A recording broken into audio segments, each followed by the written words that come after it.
It's a ceasefire. This is a public notice. I've got the declaration right here. The Empire and the Republic have signed a peace treaty. Our nationwide state of emergency has been lifted, and all subjects of the Empire are immediately commanded to begin the rebuilding process. Signed, the Imperial High Command. Ceasefire? Just like that. Then why didn't it happen sooner?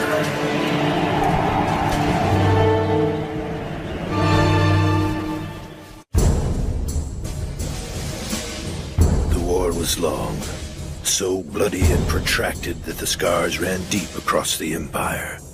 3 years after the so-called Thin Ice Treaty was enacted, hunger and epidemics gripped the land.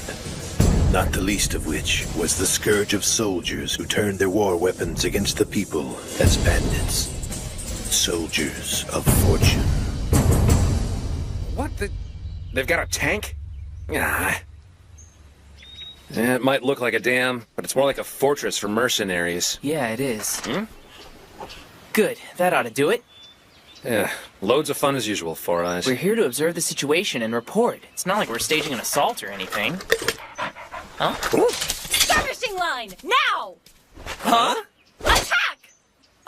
Lieutenant, I just told you they had a tank! They're nothing but a bunch of anarchists!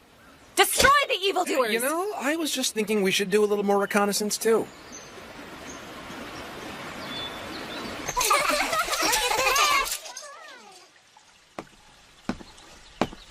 One large asparagus salad for you.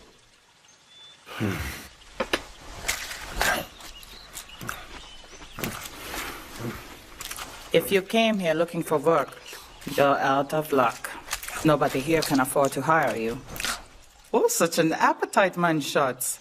Is that going to be enough for you? I gotta tell you something, though. I just wish the end of the war would have brought some better food our way. Just take a look at that dam across the way there. Thanks to that bunch, we might as well still be at war. It's just a hangout for thieves and butchers now. Last year, some tank outfit called Growlwolf rolled in here, holed up in that dam. Now they're raiding the countryside like they owned it. We want to get rid of some, but we can't do anything against the tank. Huh? Another bowl, please? I like you. Go ahead and have all the greens you want. My turn! Excuse us. Hey, ma'am. We're supposed to be undercover here, so maybe we should be keeping a lower profile. Nonsense. Soldiers of the Empire don't sneak around like spies. A soldier's obligation is to...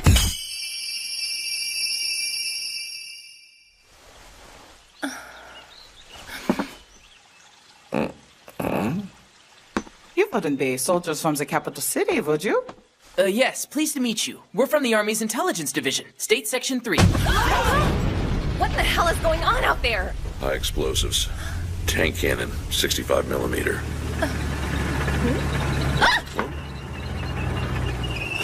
It's Sam.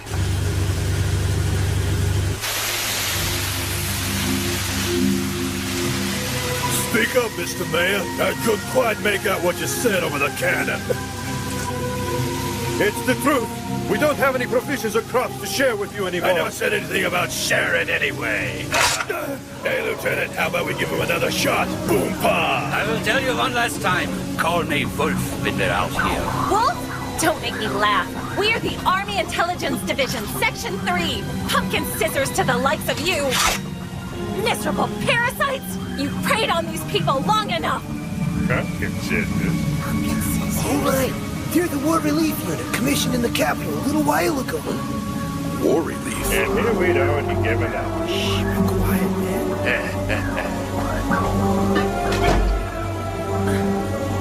Get me a K3, ballhead.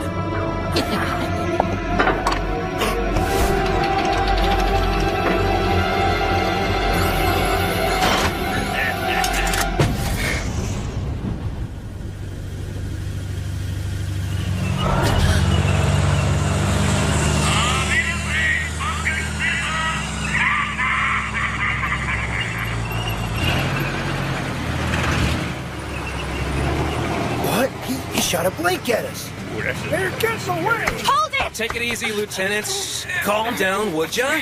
He's right. You've already made the retreat, haven't you? Blank ammunition? I'm not going to let you insult me!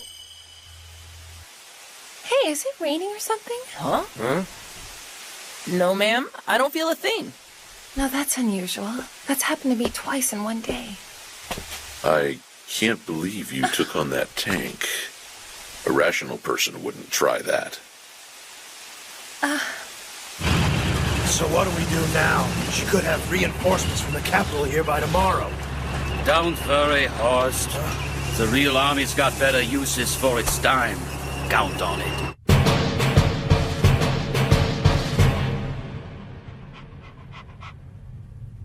Well, that's odd. Sir? The site has a tank and at least 30 expatriate soldiers. I just wonder why we didn't get a report on this before. Hawks! I just found out! You sent people to that dam, Sergeant didn't ya? Major, could I impose on you to make some tea for the Major, please? Yes, sir. You get your investigation team out of there! Leave Growlwolf alone, got it? Sorry, but this is all we have. It's fine. Times being what they are and all. Well, now, you're cute. Hey, you guys were pretty good back there. I tell you, boys, we thought you guys were a trick the mistress put on to drum up some business. But you sure showed us wrong, didn't you? You're too kind, really. Those guys ran off as soon as they got one look at it. An army unit that does war relief? I am Second Lieutenant Alice Malvin, sir. I didn't catch your name last time. Randall Oland, ma'am. So you're a veteran, right? Mm-hmm. Yeah, I thought so. What was your rank then? Corporal. Oh, don't worry about it. I doubt you're like those mercenaries we ran into. Besides, your eyes are too much like Pilo's to be evil. Pilo? Oh, he's my horse. I had to see your eyes to be sure, because when I walked past your table earlier, I felt the back of my neck start to tingle. Something always happens when I feel it, you know. Like the day my horse Pilo was born, and the day I got out of probation and made second lieutenant. So, it's always good? I wish it was. I also felt the same thing the day my grandfather died, and on the day that Pilo's parents passed away, too. More often bad than good, actually. But this time, it's a good thing. It seems like meeting you in the middle of this mission was a stroke of good luck for me. Huh? By the way, what kind of unit were you assigned to? Are you okay? What the? What's happening? I don't know. They all just... Get a doctor! On the double!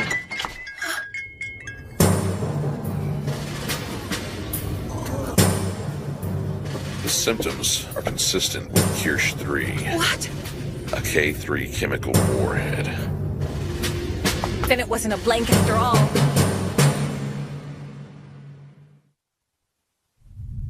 Growlwolf is a code name.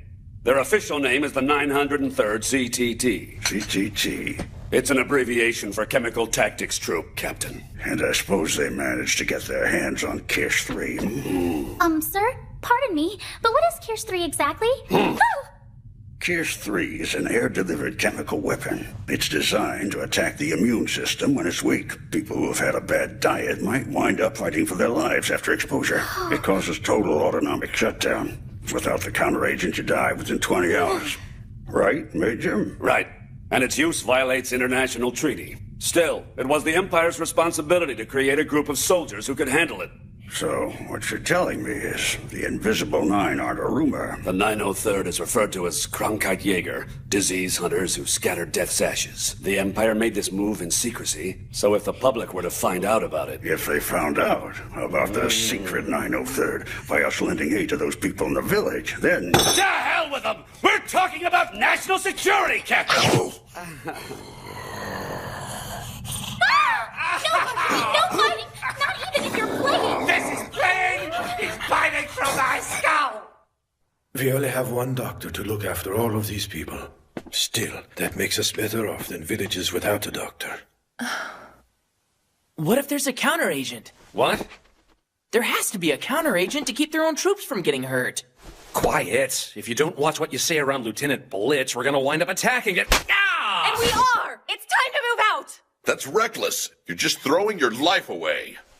Reckless is relative. These people are suffering. You can't possibly stand there and tell me you don't feel anything.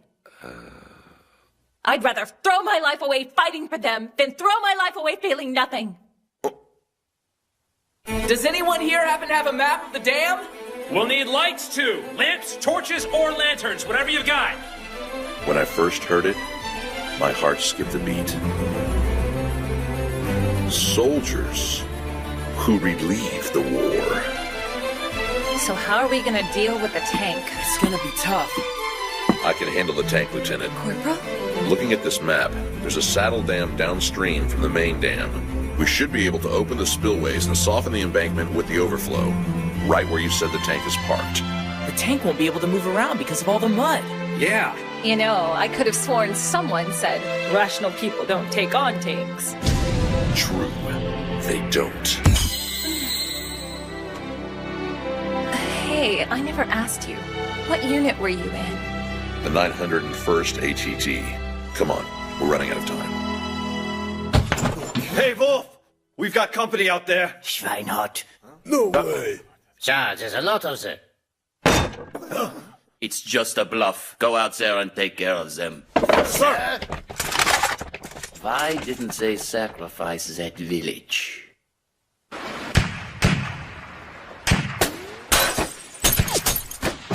Just great. Section 3's supposed to be easygoing, so why are we doing something like this? Because you volunteered to be the diversion, remember? What's the matter there, heroes? Come on, stick your head up for me. Hey, you think they know there are only two of us now? Probably, but it's not like they can pull any more guys away from the dam to shoot at us, right? This is what you call strategy.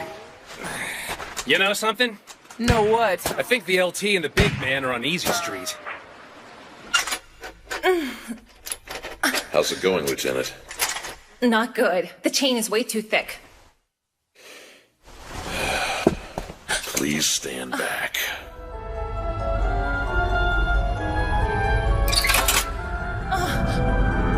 You go and find the counteragent, ma'am. And I'll take care of this. Are you gonna be okay by yourself? Corporal Oland? Hurry, Alice. Okay, be careful!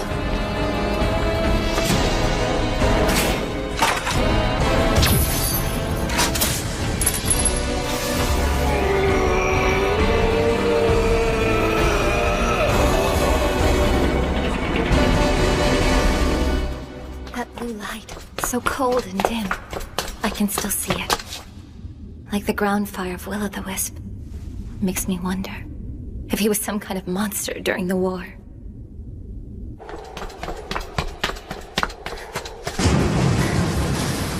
He did it! What's going on? The floodgates open.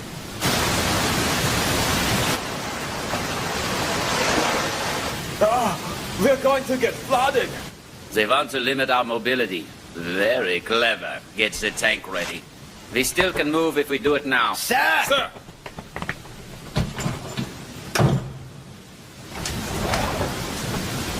I can't believe I'm sneaking around here like a cat burglar. Where's that counteragent?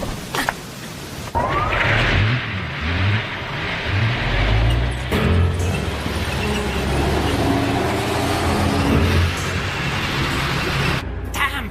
It's as if we are dog paddling! Just make sure you're keeping an eye on things or we're going to fall off the dam! Oh, what in the hell is that? What is it, Helmut? I see something. Like the will of the wisp. Something like a night blue lantern light.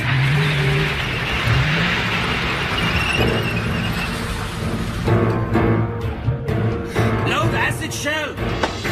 He'll melt right down to his bones if we hit him with this. Hast du Kopf? Sorry. No? He's gone! Find him! Schnell! Schnell! Des Panzerführer! Damn it. Visibility is bad. Fall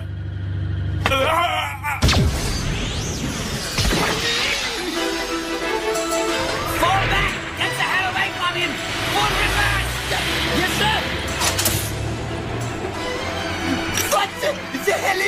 This is dead! They are heralded by the blue light of the will of the wisp. Phantom warriors of the 901st Anti-Tank Troop. Dispensjäger! Yeah, just like us. Soldiers with no fear of death. Gott im Himmel! Wer stoppt? Wer stoppt? Then get us unstuck! Unstuck already! Fire! You think your code is going to stop that?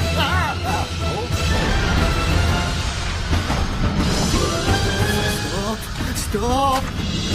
Why is he not honking? He's supposed to stop! Calm yourself! No! Get out of my thing! Monster! Let go! Monster!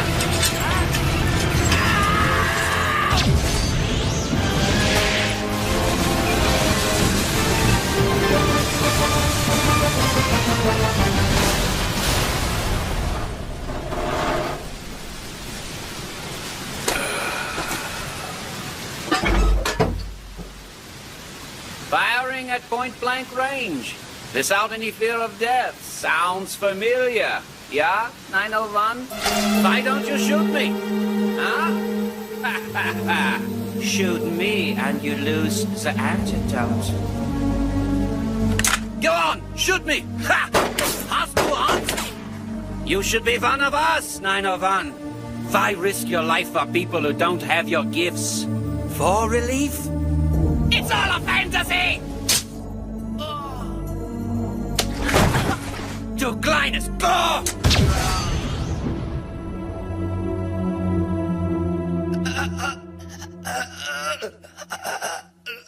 I never asked your name, did I? I am First Lieutenant Volmov. No, wait, no real names here. 901. Call me Grauwulf.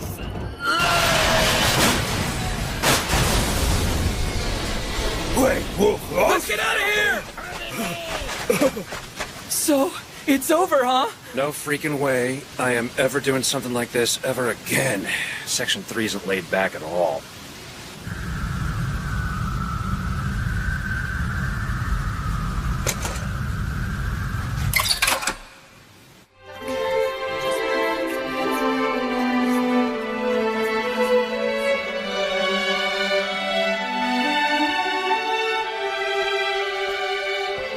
Those burns look pretty bad. Are you going to make it? Yeah, used to happen to me a lot. I don't know what you're being so gloomy about, but it's almost sunrise. Stop looking so defeated already. Yeah. You helped save all the villagers. This might be only a little piece of the world, Corporal, but this is one war relief effort you made happen.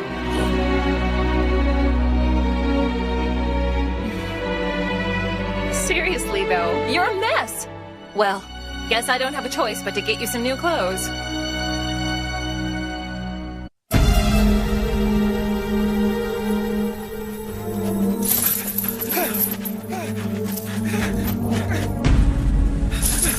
Reloading.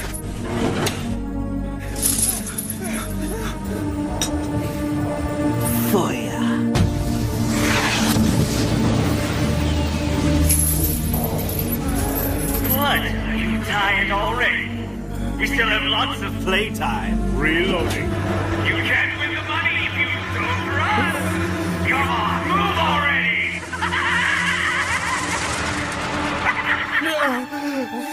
Your marksmanship has improved tremendously, sir. Of course it has. Hunting is the sport of nobles, after all. So, Hostler. Sir? Isn't this a grand time to be alive for both nobles and commoners? The haves and have-nots, my dear Hostler. The gap between the two has never been so perfectly clear.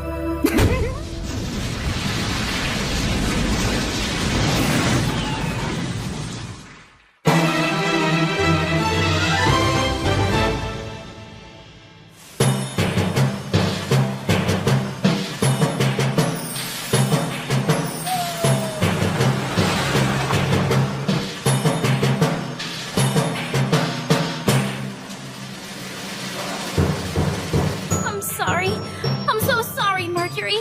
I was a lousy defender. Will you still let me give you a sausage, Murky boy?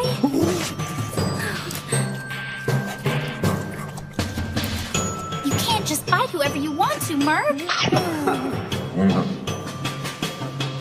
Still, they were so mean to demote you, all the way from corporal, past specialist, and down to lance corporal. You just eat this and don't worry about their stupid, non-judicial punishment, okay?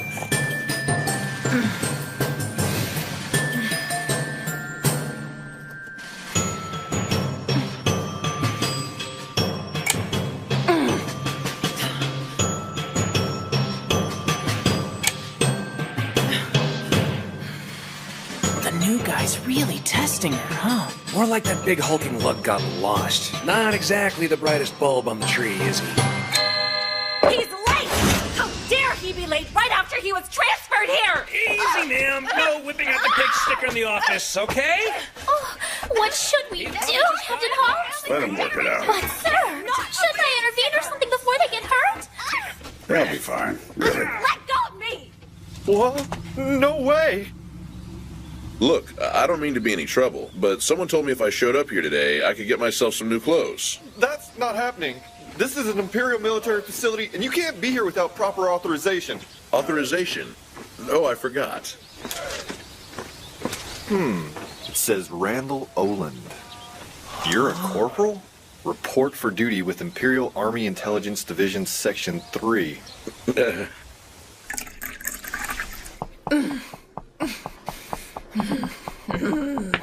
Captain Holmes, I've made you some tea, sir. Thank you. Pardon me, sir, but I think I realized something just now. When the new corporal gets to the office today, I get to be his superior, don't I,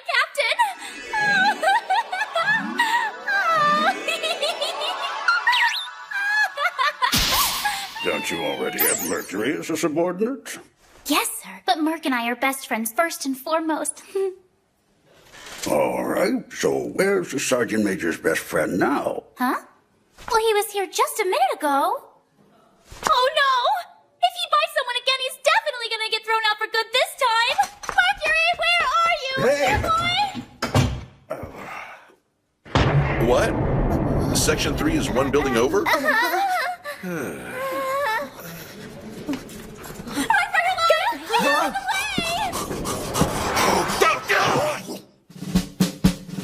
Everyone, repeat after me. The proper manner in which we should conduct ourselves, our duty is. Our duty is... Come on! I'm getting sick and tired of your antics. Sub-lieutenants of the Imperial...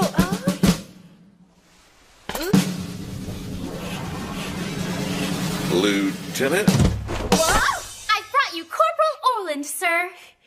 Our platoon leader's a straight arrow, but I wouldn't sweat it too much if I were you. Hard work won't get you promoted around here. Good old Section 3's a battle-hardened unit. Engaging travel inspections, attacking paperwork, completely without danger or glory for that matter. That's why they call us the easygoing and peaceful Section 3. I see. Easygoing and peaceful.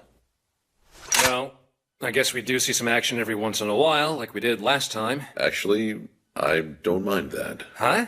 I meant the peace part. It sounds nice. That's good. The LT's about as bloodthirsty as I can handle, if you know what I mean. Right. Let's take it easy today. Seriously, though, you are huge. All right, big guy. Starting today, you're my subordinate. Subordinate. That's got a nice ring to it. Platoon, mount up. He seems like a nice person, doesn't he? It's almost like he wasn't in the army in the first place. Yes, it sure looks that way. You may not seem like a soldier, Randall Oland, but what you bring to the battlefield is what concerns me the most. So, they call this area Wilkinson? It's Viscount Wolkin's territory. It says our mission is giving administrative guidance to the Viscount, right? So what, is he a tax evader or something? Negative. Section 3 received a petition regarding a gross breach of the public peace. Huh? Who sent it, Lieutenant? Well, we're not sure of the sender's identity. Oh.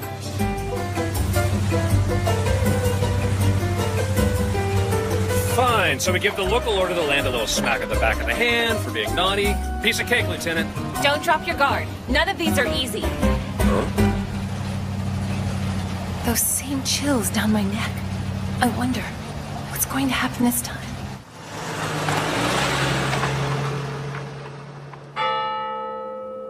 This town looks lifeless. It's like this as far as the eye can see. No one's selling food and no one's working. Looks like they have plenty of rubble and free time, though. It looks like someone's busy, sir. The Undertaker. That's odd. You think so? What's so rare about dead bodies these days, Lieutenant? I'm sure the war claimed a lot of people from this town. Idiot. The war's over, remember? Think about it. It shouldn't be common in a town like this to have so many burials at once anymore. So, what happened to these people? It wasn't a game, son. They competed in the game and lost. Our lord's one brutal bastard. We can't talk down to a noble like that. And we can't stop that game either.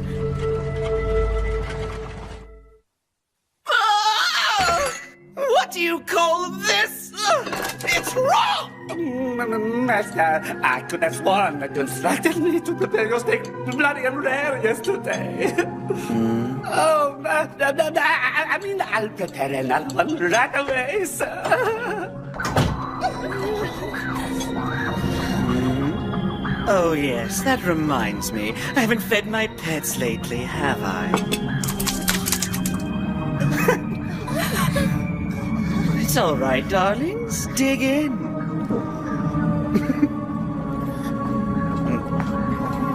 I want to see the Viscount! Where is he? Wait, the Master's taking his supper right now. You can't go in there. Is this where you're hiding him? Stay right there, you bastard! We're from Army Intelligence Section 3, the Pumpkin Scissors Team! Team 3? Pump? I heard about your game, Wilkins. Who do you think you are? Them. Those are your people, and you're supposed to be protecting them! Ah! Lieutenant, please calm down. Look, Lord Wilkins, we must confirm this. It has come to our attention that you're indulging yourself in a grisly hunt where you use your people as your targets. Using a tank! Do you deny this, my lord? Grizzly, sir? If you would be so kind, don't go around smearing my good name, sir. But yes, it is most definitely a game. That's unacceptable! Using a tank to kill people who can't fight back is a game! Of course! Their lives are the chips, Miss Lieutenant. If they're lucky enough to escape from the tank, they win my chips. A bounty of gold so vast that the dullards would never figure out how to spend all of it. Sad to say, none of our contestants has ever actually won the game and claimed the prize. You monster! You were born into imperial nobility, but that doesn't give you the right to manipulate people's lives. You're disgusting! A puny tyrant in your own little world!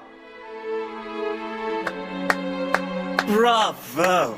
You're an incredible orator, Lieutenant. What? Oslo here is a former elite trooper of the Empire's Armored Cavalry, and he has quite a few interesting stories about the army. There is a story among elite cavalry troopers about the intelligence division creating a propaganda unit with a bare handful of people to divert more funds for itself. I understand it's a warm and cheerful unit that dispels people's criticism of the Empire. And to think you pull it all off by performing token acts of war relief.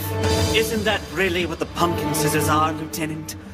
Mostly for show? Wait, was the title of today's play Administrative Guidance, perhaps? Winning hearts and minds is a difficult enterprise, isn't it? Some more difficult than others, you filthy snob. Lord Viscount Wilkins, we are placing you under arrest for aggravating the damages of war against your own people! This little act of yours was fun for a while, but now you've become an annoyance. Ah, boy. It's time for another game. So, if we're so cheerful and easygoing, why in the hell are we out here staring down the business end of a tank? I don't want to play. I sure hope you can see everything, Miss Lieutenant. I've made sure you've got a first-class seat for this afternoon's game. Hey, Scissor Boys! I'm feeling generous today, so you get 5 minutes to run. Well, that sounds fair to me. Let's get out of here! Araldo! We're sitting ducks if we all run together like this! Why don't we use our energy counterattacking the tank with these instead? That's stupid. Bullets from these rifles will probably bounce right off the tank. That snooty little bastard would probably get a kick out of us trying it. That's why he let us have them. Fine, you're right. Soldiers this time. It's been too long since I've had prey worth hunting down. A situation like this dictates that an intelligent soldier runs away. Ta-da! Guess they don't call you the Stockade escape artist for nothing. Okay, big man, let's see those shackles. What, me? But what about you, sir? Well, I don't plan on dying today, but I'm not planning on you dying either. It wouldn't look good if I let my first ever subordinate die, would it? I get it. All of you filed the complaint. You wanted the army to come here, didn't you? If you want this to end, shouldn't you point your guns at the Viscount instead of me? But he's a member of the nobility. Servants like us can't point our guns at someone like him. You're saying you can't do it because he's nobility? What are you afraid of? There is a legend in the armored cavalry, Master. Any foot soldier carrying a steel blue lantern is not your ally, and whatever you do, do not make him an enemy. That lantern is a furnace that feeds on that soldier's soul. Enough! What kind of miserable fairy tale is that? Absurd! No one can challenge a noble. Challenge me? This is my time, a noble time. Corporal Oland, what Vulcan said about us doesn't matter at all. Section 3 is still a military unit, and you know, no one can choose what class they're born into, but we can choose how we live, or die trying. That lantern there, was that thing from your old unit? So, what did you say they were called again, Corporal? They were the 901st ATT. Alice Melvin. Sound familiar? I'm the third daughter of one of the 13 grand houses of the Empire. You're parts of a royal family? Yes, I really am. So who do you want to point those guns at now? Now then. Which one should I kill first, Hoslow? Huh? What the hell's going on?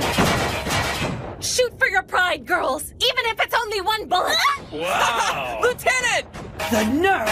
I shouldn't have fed them after all. There! Now, run away! Olin! That idiot! Nobles. Commoners. State Section 3. The 901st Anti-Tank Troop. That's their full name, sir. I understand now. How you were born doesn't matter. What's important is how you live. Did you see it? I took him down with one shot! And they will be heralded by the blue light of the Will-o'-the-Wisp. Are you trying to put me to sleep with that bedtime story again? Reload! You can't afford to play around this time! Fire! That ought to take care of your Will-o'-the-Wisp! Reload! For the love of God, reload! What is it, Hoslow? An ancient monster? Some sort of poltergeist? Hoslow? What is he?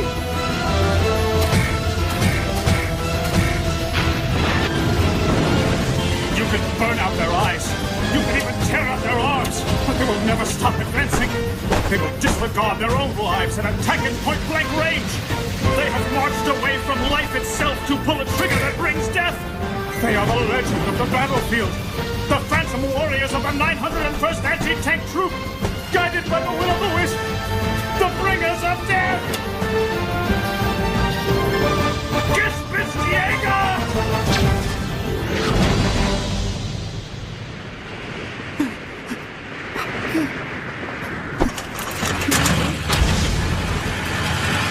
Reload. That's right. I can reload.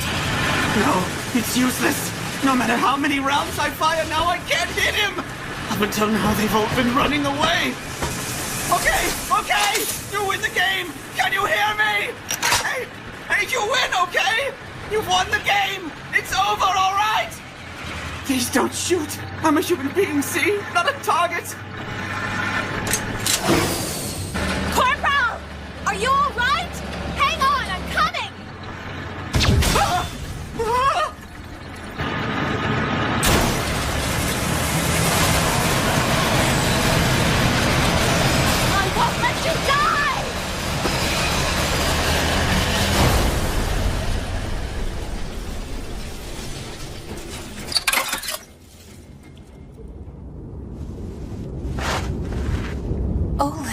back. Did you do that to protect me? I'm sorry. You traitors! Do you really think you've beaten me? What will getting rid of me really accomplish? Will the famine stop when I'm gone? Will the epidemics disappear? Well, they'll just... We'll take our chances. You pompous bastard!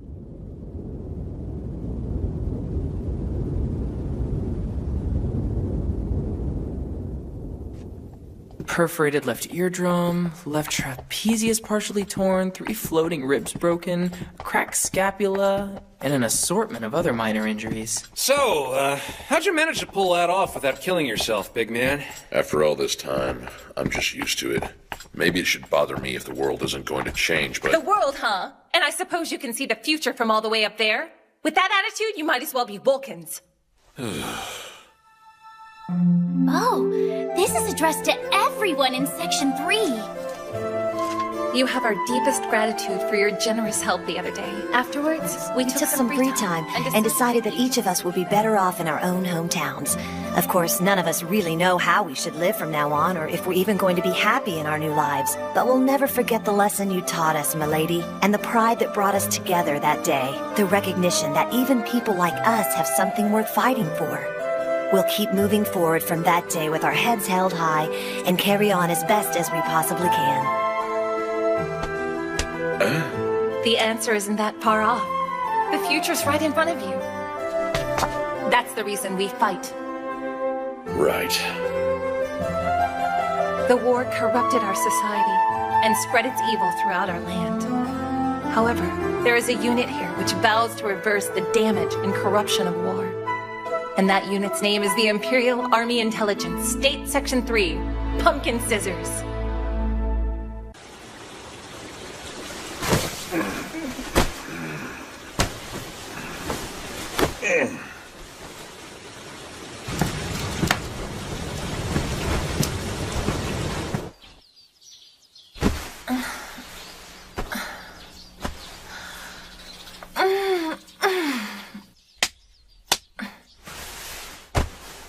Good morning there, Mother. How are you today?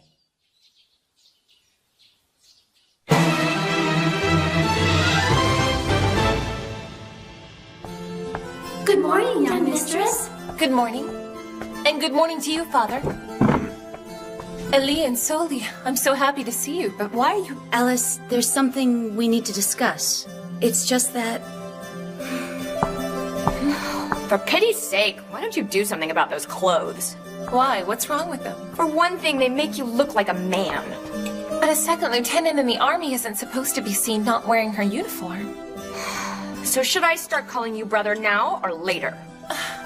Billy is trying to remind you that your fiancé may not look so favorably on that army uniform of yours, Alice. Men and women are equals in the army. So tell me, Alice, how long do you plan on playing with your equals? Father, I'm upholding our family's military tradition by serving. Certainly you can understand that. That may be, but the war's been over for years, Alice. The war, yes. But the challenges the war left us are hardly over. Section 3 is playing a vital role in helping our country recover from all of these years of physical and economic Enough hardship. about your public relations unit. As a noble, you should aspire to a higher position.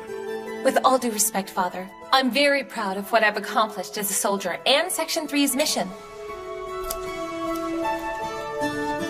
Father, as a noble house, we have a duty to safeguard and guide our subjects. As an officer in the army, I've taken the lead in our family's proud history of service to our people. We should be working to break down the barriers that stand between us and commoners. Break them down, just like that. Of course. What a shallow thought. Wait a minute. What do you mean? Look at this table. You sit at this table every morning and expect your breakfast to be set before you without fail, and question how it gets here?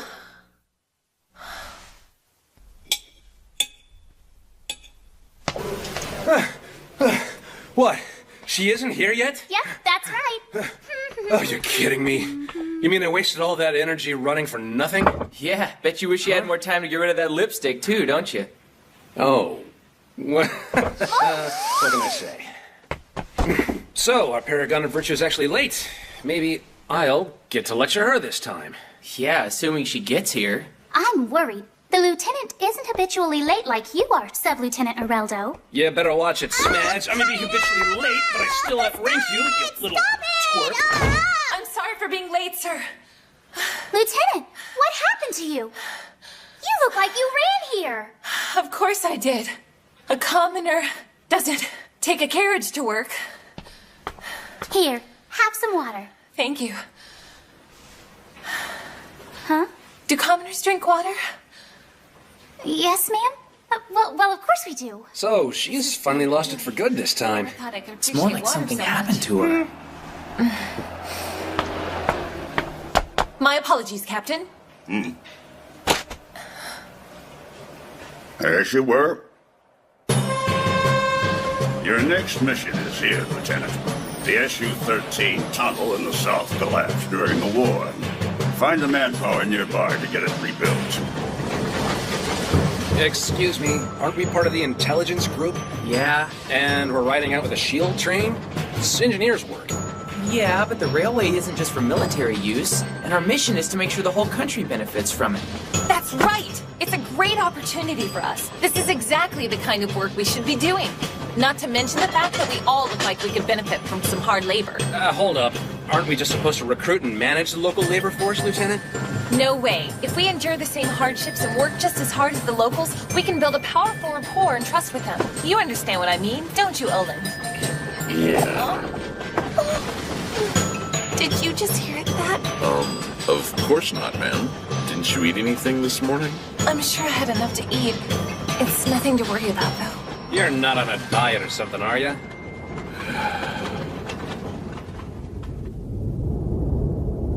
Couldn't we just clear all this out with the shield train? Get a nice running start at it and... It doesn't look stable enough, Lieutenant. It'll cave in if we do anything reckless. Right. Stabilize the existing tunnel first. Hold it, you little brat! Hold still, will ya? What happened? I said let me go! I guess he's from the local villages, Lieutenant. We caught him taking some of the workers' rations. I always think I'm little! Soldiers always have the best food! Why, you little... So Junior, you feel all Stop complaining, you little thief! Wait. You might want to finish that. Ma'am? Ma'am? I need a favor. Could you please take me to the person in charge of your village so we can hire some people to help us work on the tunnel? Oh, I forgot. What's your name? Peter. What's yours? I'm Alice. You're out of luck. What? What are you talking about, Dad? You said we needed work really bad because of the lousy harvest we had, didn't you? The answer's still no.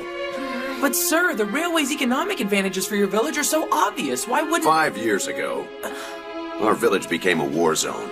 Artillery and mortar shells sealed off the tunnel, not to mention completely destroying an entire year's harvest. And just like today, our friends from the army came here asking for our help. They promised us a king's ransom, enough to feed our village for a year. And we worked like men possessed, I tell you that. The money was the only thing between us and starvation. And we got it done. Good men died getting that tunnel rebuilt. And in spite of those sacrifices, we didn't see a pfennig of it. The army wrote a loophole into the contract.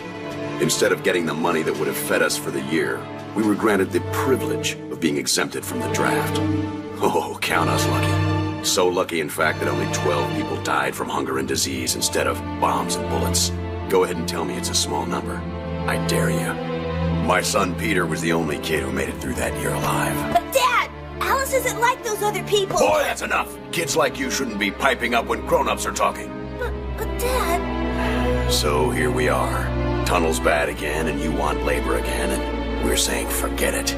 You read me, Missy? But this time it's guaranteed. The contract has no loopholes in it. When? When are you paying us? Well, it's 1 month following the start of the construction. Forget it. I'm not trusting that. What's wrong with you? I understand how you feel, but you can trust us this time. My men and I will be working right alongside you. We'll eat the same meals and work the same amount of time. We'll share the joy and pain of our accomplishments. The army and the people should come together in times like this. Out of the question. Look, lady, if all you're gonna do is preach a bunch of happy nonsense, well, hell, even my kid here can do that. Just leave.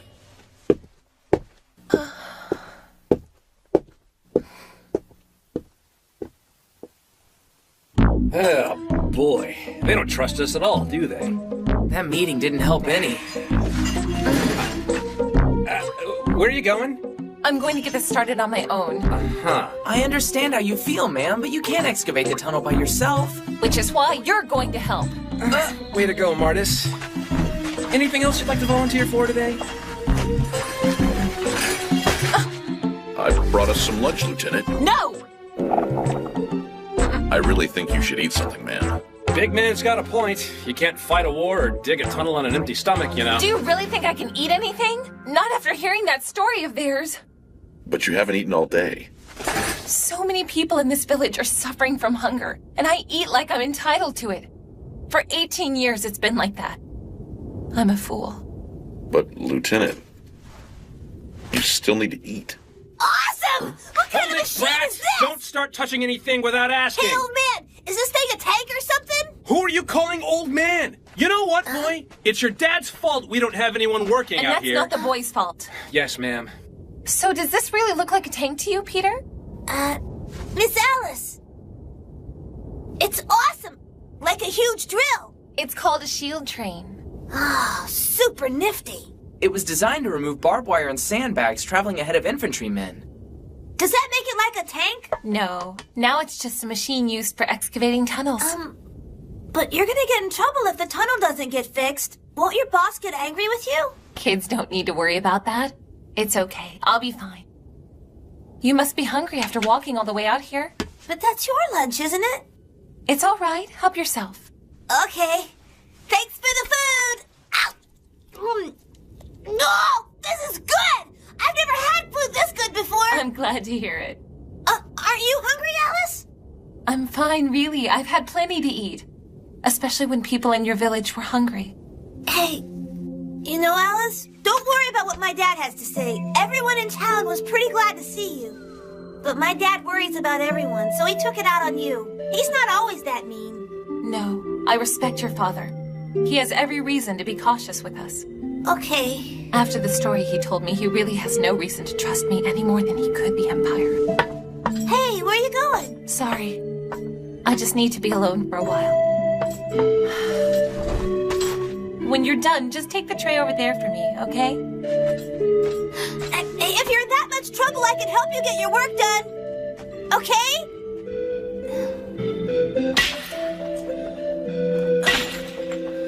I may be a noble, but I'm hardly worthy of it. I'm ignorant of the real suffering that goes on around me. They must have sensed that from me.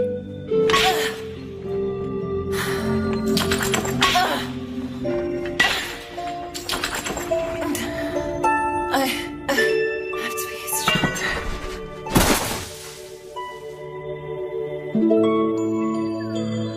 Great Grandpa? Great Grandpa? Yes, Alice, what is it? Aren't you lonely living in such a big mansion by yourself, Great Grandpa? Of course not. I have you here with me. Of course. Course what?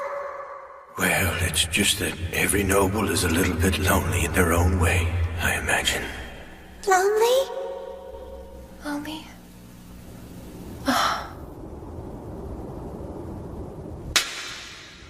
Why? Seem like I should?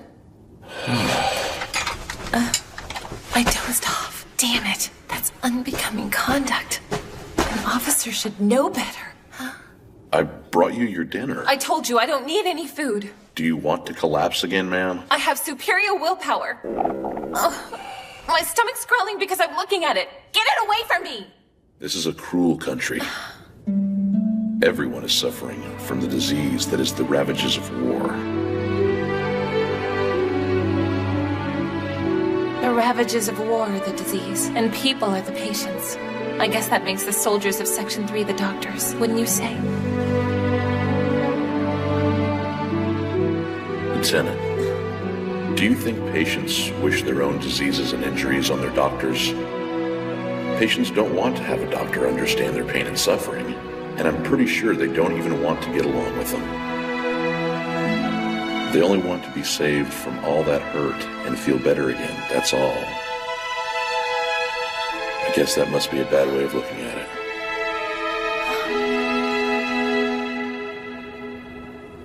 You know something?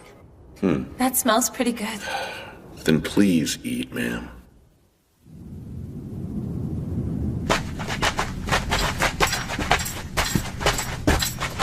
You've got some nerve pulling this again, Army girl. I thought I told you to leave. Now what? So you're gonna use force if we refuse, huh? About time you showed your true colors. The hilt on this sword is military. But look at the seal! This sword was given to my family by the Emperor himself. My family is one of the 13 grand houses of the Empire, and as possessor of this seal, I am the next head of my house. The 13 grand houses? The families that make up the Imperial Council? A little girl like her head of a house? I don't care how high and mighty you... House Malvin will guarantee your payment, not only for the current contract that we're offering, but from 5 years ago as well. Even if I have to sell my home to do it!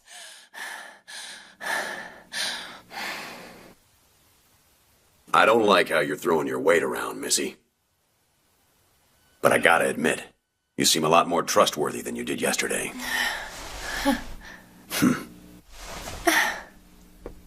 Well then... We've got trouble, Lieutenant! That kid ran off with the shield train. So why didn't you stop him, you idiot? The entrance of the cave had already collapsed by the time I woke up, ma'am. I can help you get your work done, okay? Oh, no. What do you think you're doing, ma'am? I'm going inside to stop that train. Have you lost your mind? You'll be buried alive! That's my boy in there, so I'll go. No, you won't. This is a job for the Pumpkin Scissors team. And nobody else! Understand? Damn it. Amazing. She's incredible. Yeah, but she's really a noble? Stop following me! It's too dangerous in here. Hey, didn't you say the Army and the people should be working together at a time like this? Hurry!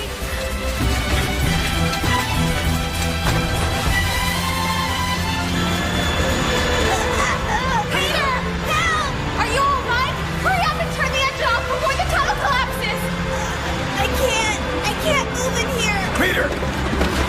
Daddy! Look out! Are you okay? Don't worry about that. Just get my boy.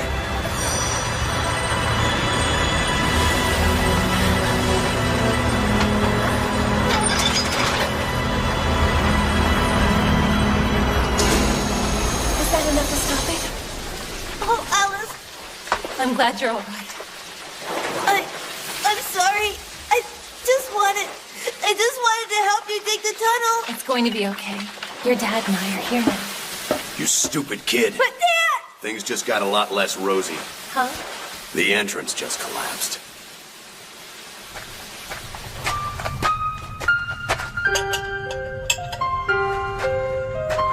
Listen, it looks like there's not any other way out. Well, can't we at least find a way to dig a path for him to get out of here? Don't worry about that.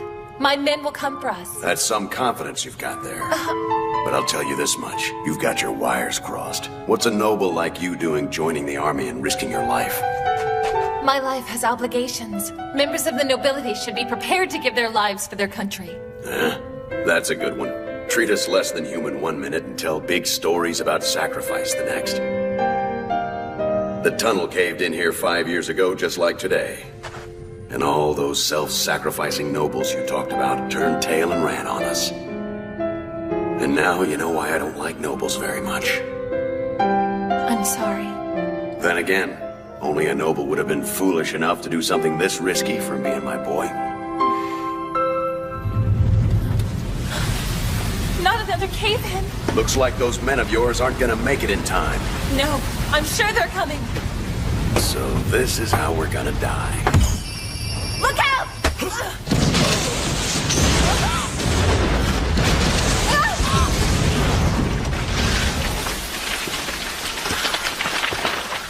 A blue light. It's him. Hey, Second Lieutenant! You okay there? Yeah, we all are. Ah, well now. That's what I call a motivated bunch of workers.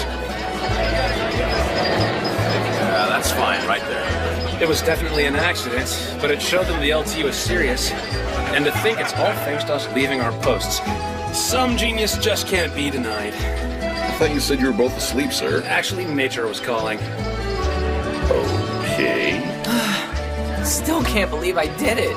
Hey, you over there! Pick up a pickaxe when you're done with breakfast. Have to set a good example for the labor. Lieutenant, listen, shouldn't we set our example from here and supervise? No more lazy talk, Areldo. Got it? Well, she's got her second wind, doesn't she? Move it! Soldiers eat quickly, understood? Ma'am! Yes, ma'am! Guess she's off her diet.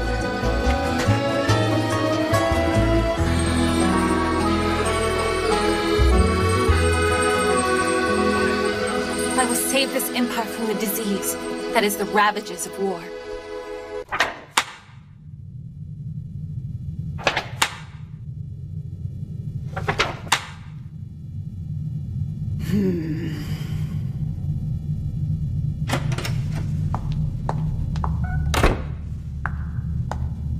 Chief? I have the report from Lab 3. Chief? Begging your pardon, but reading x-rays in the dark like that is really hard on your eyes. True. What in the world are you reading that has you all wrapped up like this? That's an official military envelope, isn't it? Let's continue our experiment, shall we? My sweet boy from the 901st.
I tell you, the war's been over 3 years and this country's still falling apart. You got that right, brother.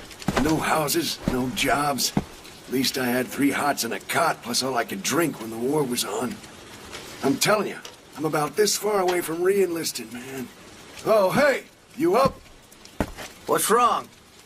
You look like you had another one of those dreams. You were talking in your sleep again, man. Actually, I had a kind of good dream last night. Okay, Viscount Wilkins. Now, who was he again? Remember? He almost killed us, you lame brain! The guy who was shooting at us with a tank? Oh, right. Now it's coming back to me. The creepy little rich kid with the tank, I remember. You've really just limited your memory to women's names, haven't you? The problem here, people, isn't the Viscount, but rather his tank. And what problem is that, Lieutenant? What do you mean? The autoloader behind the gun breech in the main turret, that's what. Imperial armor hasn't even come close to perfecting something like that yet. And there's definitely no good reason why some Viscount out in the sticks should have one. Then it looks like someone else has already gone ahead and perfected that technology. I need Section 3 to find out how a man like Walken's got his hands on technology like that. Instead of going through all that trouble, Lieutenant, wouldn't it just save us a lot of time by asking Wilkins himself where he got the tank from? Well, you could try, Sub-Lieutenant. But I don't think you're going to get much of an answer from him at the moment. I'm a noble. I'm the greatest noble in the whole wide world. I'm important. Yes, I am. He was checked into the mental ward at the military hospital. So then, our next lead.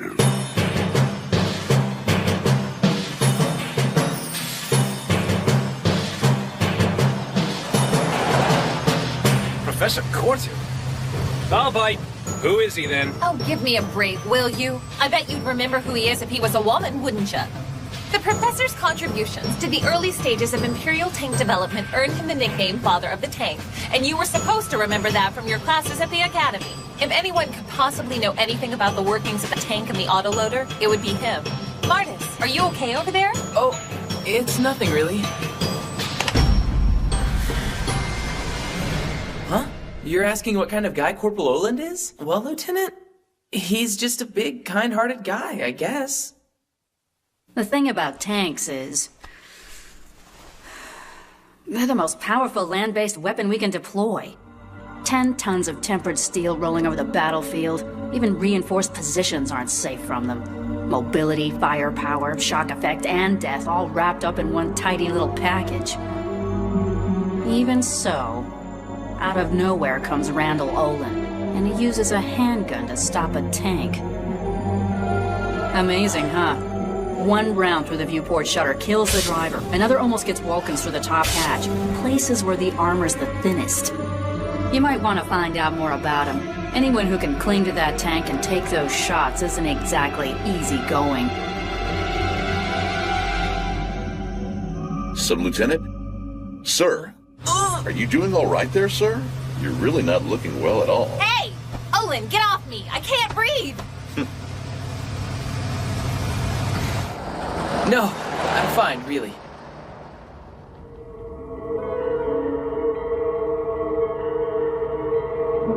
Great man who lives in a great slum. Nice. Stow it! Are you in, Professor? I'm Second Lieutenant Alice L. Malvin from Intelligence, State Section 3. He's probably some ultra-crotchety old man who doesn't get along with anyone. You will forgive me for being crotchety in advance, then. I am Professor Cortu.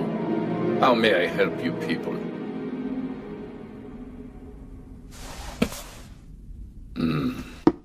Hey, it's such a privilege to finally meet the man who has all those textbook entries written about him at the Academy. The name Professor Cortu just automatically says the father of the Imperial tank. No doubt about it. Whenever I see one of our valiant tanks in action, I get a greater and greater appreciation of your genius all the time, Professor.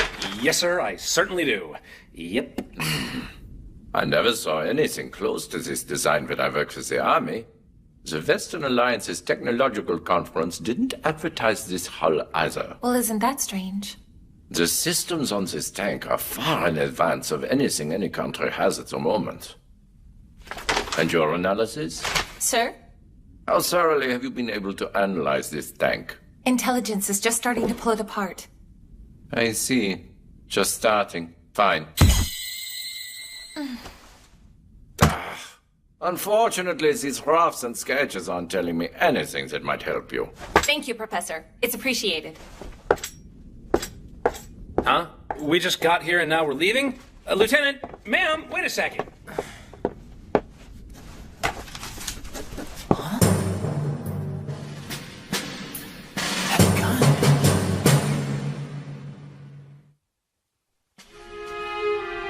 That gun. Corporal Olin's gun. Hey, Professor, what's this one? Oh, that little gem is called the Door Knocker. Door Knocker? A prototype 13mm anti-tank handgun. The most impractical thing I'd ever seen proposed. The idea was to create a handheld weapon that you could issue to an infantryman to enable him to defeat a tank in battle. Unprotected infantry? Against armor? Like I said, it's highly impractical. Since the men themselves couldn't be re-engineered, they came up with this. A large caliber infantry handgun that holds a single 13mm round in the chamber and reloads one shot at a time. If you want to see what one of these might have been, there it is. 13mm. Optimized for destructive power and recoil. I'm quite certain it was designed to strike fear into anyone staring down its barrel. But it hardly poses any sort of threat to today's primary battle tanks. No, my friend, there's only one way you could use a gun like this and have any impact on a panzer division. Yeah. Blast away at point-blank range, right up against the armor, knocking on the door. Point blank.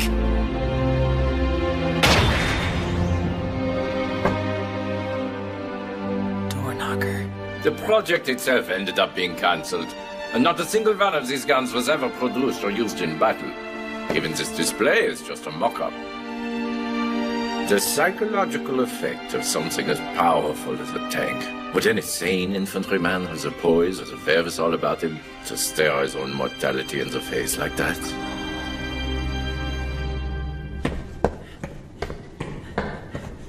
What took you so long? We've been out here forever. Sorry about that.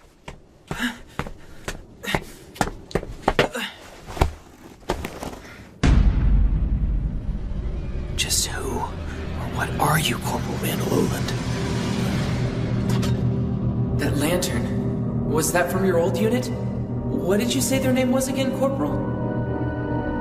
901st Anti-Tank Troop. 901st. 9!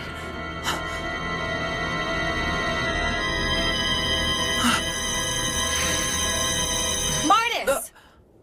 Stop daydreaming and start the car.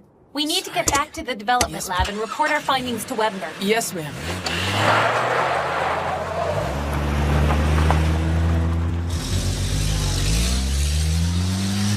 Yes, that's right. Of course, it ended up being that tank. Yeah, please be thorough about it.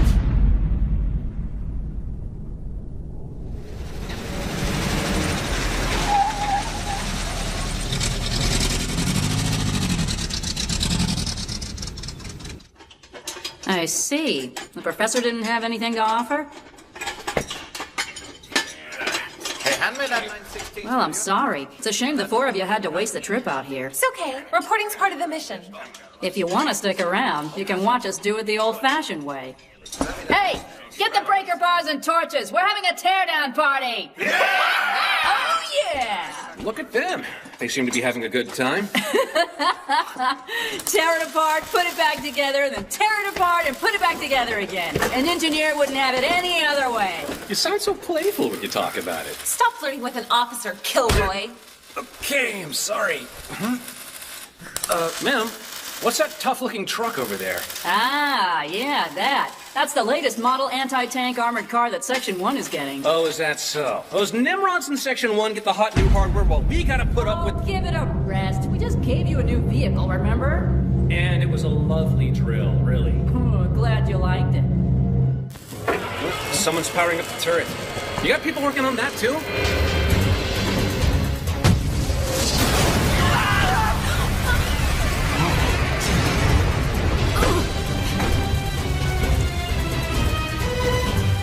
What happened? Sound the alarm! Tell HQ we've got a C-34 here! A smoke grenade launcher? Lieutenant! Ma'am, what happened? Damn it! Tear gas! What the hell are they doing?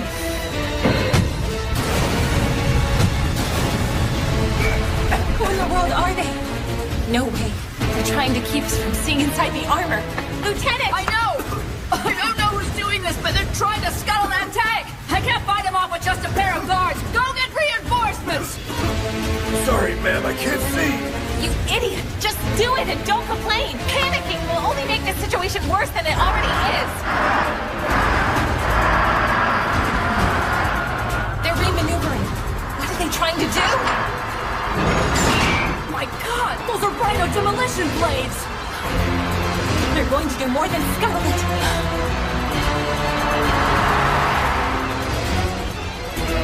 Midas! Midas! Get out of there! Please, Midas! Get up and run!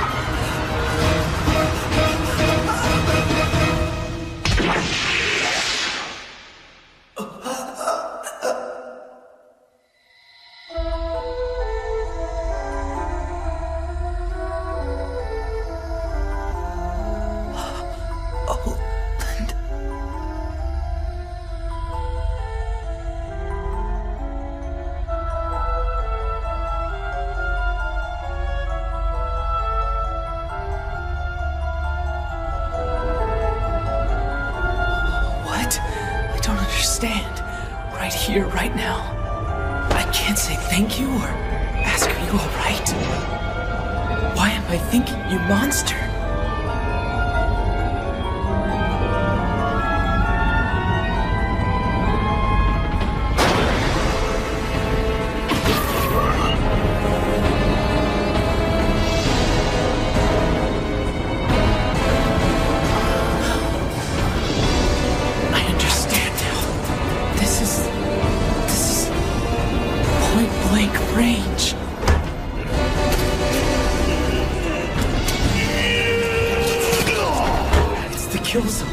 It's where Olin lives and breathes, but I can't get in the air! Put me down! I'm gonna be sick! I'm scared. I'm scared. Oh God, I'm scared. But the thing I'm scared of most is...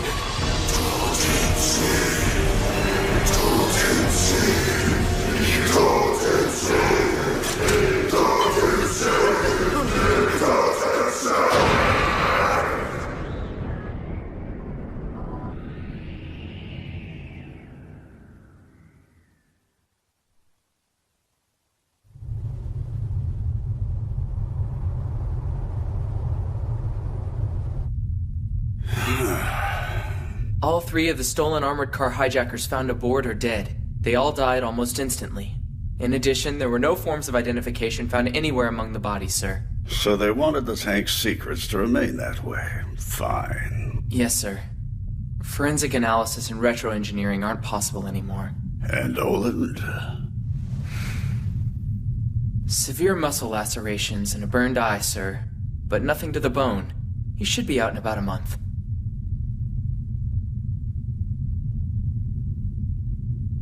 I see. Good work, Sub-Lieutenant. Your injuries aren't exactly light either, are they? Go see Oland and get yourself checked out while you're there. Captain Hunks, what was the 901st Anti-Tank Troop and what was their assigned mission, sir? Where did that come from all of a sudden?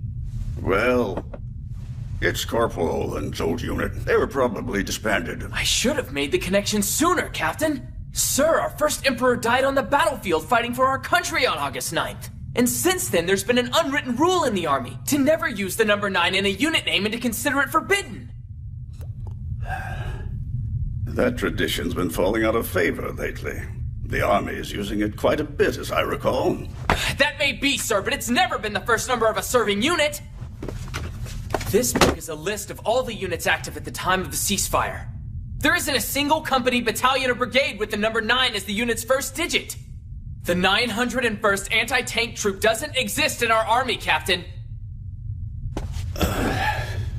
So, they don't exist, you say? Truer words were never spoken. That's why they were referred to as the Invisible 9. Invisible 9? But, sir... that can't be. Captain Hunks! There's a problem! What's happened? It's horrible! Viscount Wilkins committed suicide at the hospital! Suicide? But why?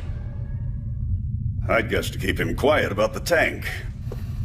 I don't know what organization we're up against, but they sure know how to tie up loose ends. It goes without saying that some information is dangerous enough to get you killed just for knowing it. Like who your advanced tank supplier is. Anything you find on the Invisible 9 might be just as dangerous. Are you sure you want to take the risk, Sub-Lieutenant Martis? Sir.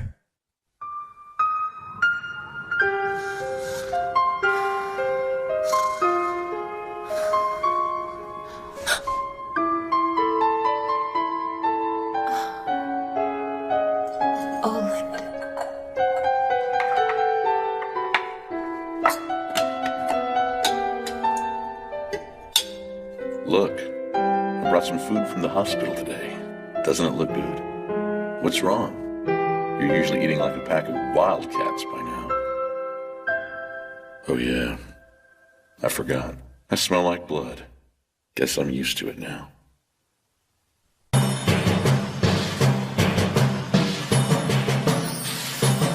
You are an idiot!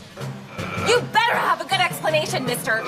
So tell me, Corporal, why did you leave? What was worth getting your wounds infected? Well, you see, I had to feed my That's cats. not a good excuse. Ma'am. Your irresponsible behavior has deprived State Section 3 of a valuable soldier. You think about that. You listen good. This is the last time I'm coming to visit you here. Am I coming through loud and clear? Cats under a bridge.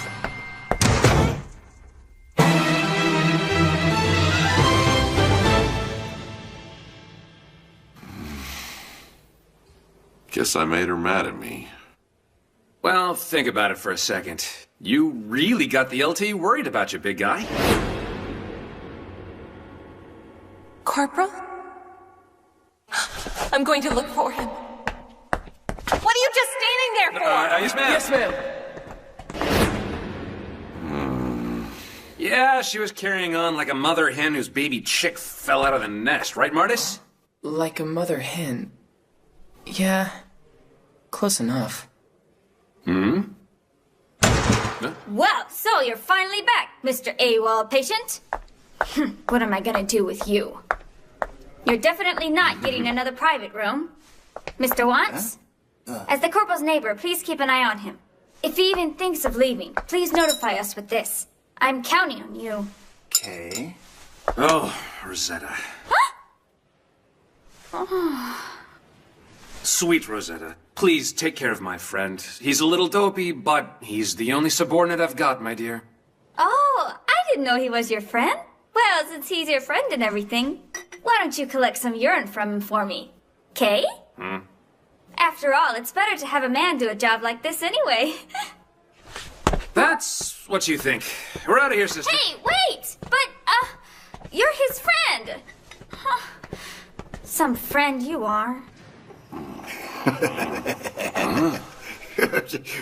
Sorry, son. Looks like you've been blessed with some good co-workers. Sure. Lance is the name. I work at the briefcase factory across town. I've been here for a week, but I haven't had any visitors yet. So from my way of looking at things, that makes you pretty lucky. Things the way they are, just having a job makes me one of the lucky ones. Of course, once I get this fixed up, I gotta do some extra work. Huh?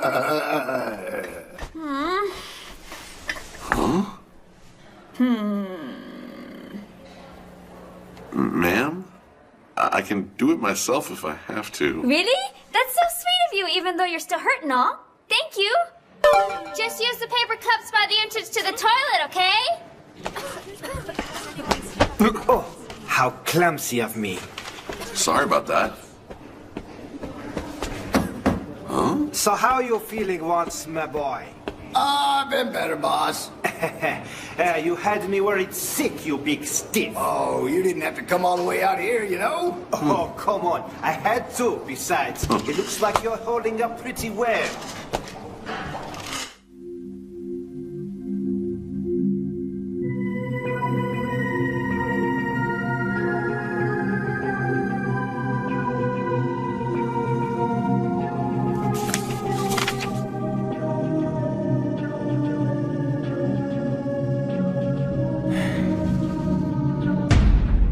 The 901st is a non-existing unit. I'm right about that, aren't I, sir? So, they don't exist, you say? Truer words were never spoken. That's why they were referred to as the Invisible Nine. Invisible Nine? But sir... Boy, you're really into it. Oreldo. So, what you poking your nose into this time? Butt out. It's none of your business, alright? That was chilly. Right. Let's just see what's none of my business. You're looking for dirt on the big guy? It was written all over your face at the hospital. Oreldo, I like Section 3. I believed everyone's criticism of it at first, but I'm still proud of our mission. However, having the corporal in our unit may be a threat to all the good we're trying to accomplish, and I won't have it.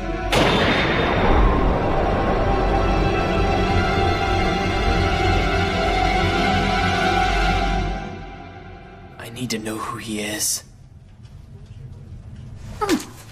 Right. So, what have you found out? I already said, okay? This is a personal project of mine, and it's none of your business, you got it? Hey! Pardon the interruption, everybody. My childhood friend here, Sub-Lieutenant Martis, is one hell of a soldier. Why, we've done nearly everything together. Matter of fact, that reminds me of a story when we were 7 years old, and we decided to hit the woods for the old number 1. That earthworm didn't stand a chance. So that's too much information! That's right. There is such a thing as too much information about someone, and that includes the big guy. When you think about it, it's none of your business either, and you're better off leaving it alone. You want to play ally of justice? Fine, but don't do it at his expense. Section 3 doesn't need that kind of protection. We've never been like that, Martis, and we never will. You, me, and the big guy, we're all part of what makes Section 3 work. So don't tell me it's none of my business. Just talk to me. Okay, Four Eyes? So you really haven't uncovered anything yet? Give me a break. It's only been 3 days. I tell you this much, though. That unit was real, and he's the proof. It seems like a lot of wartime counter-intel on the 901st was sent from the General Staff to the front. Seems like. Didn't the old man tell you anything? Hey, where is the captain anyway? At a meeting about the guys who destroyed Vulcan's tank.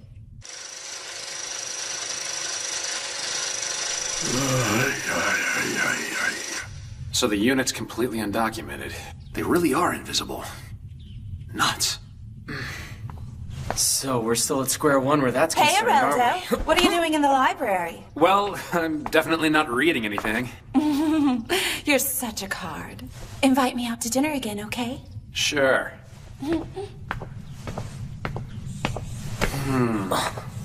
Who's that? That's Mireille from Personnel.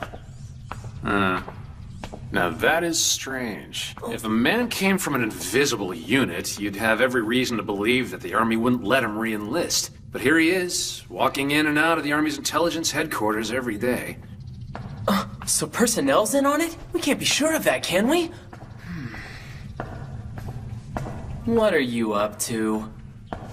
Just leave that to me. I'm just gonna go pick me a rose.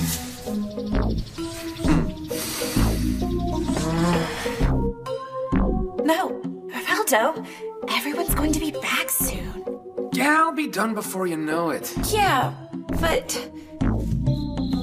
You know I can't do that. There are strict rules for managing these file folders. You understand what I'm saying, right? Hey now, no one will know. I just can't.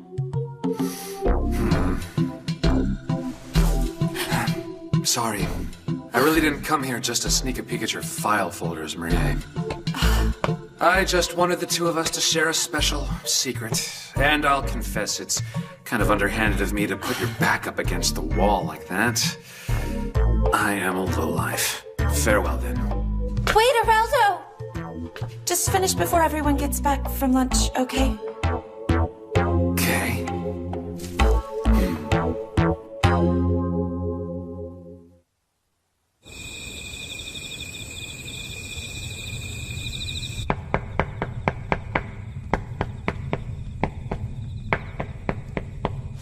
What are you doing, Oreldo?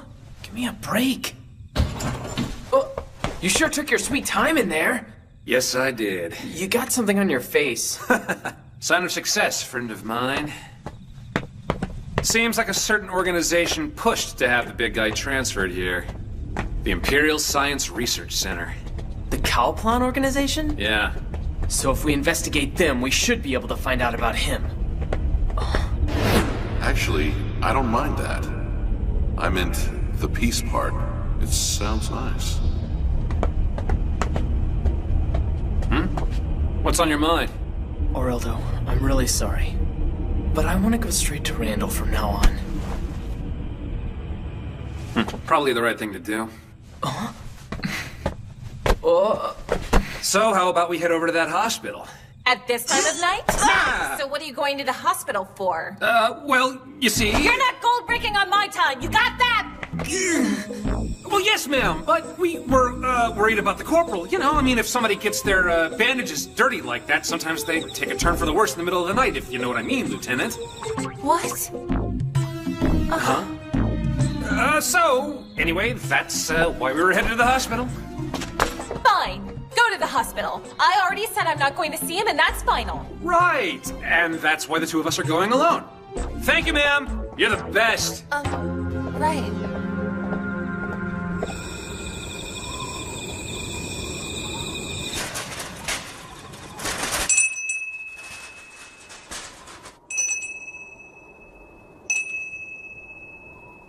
Huh?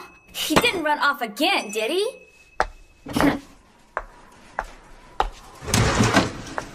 But you're here.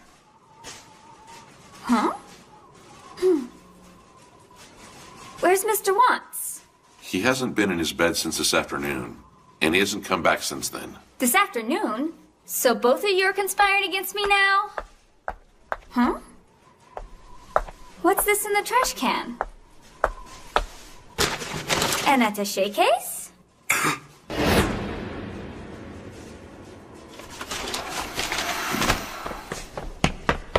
You here, big guy? Yeah? Thank God. What are you doing here? You know visiting hours are over. Pipe down, will ya? There's someone up on the roof.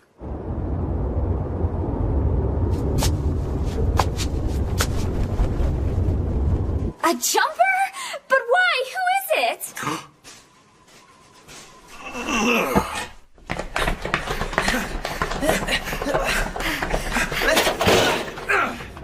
Mr. Wants!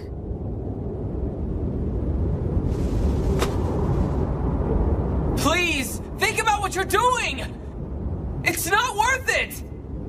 Thank you, young man. I appreciate it. Really. Mr. Watts! Hey there, big guy. You're going to catch a cold up here. Let's go back inside. Please, Mr. Watts?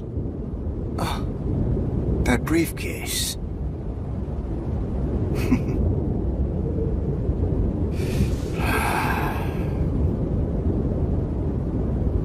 Do you know what that briefcase is, my boy? My severance package. Severance package?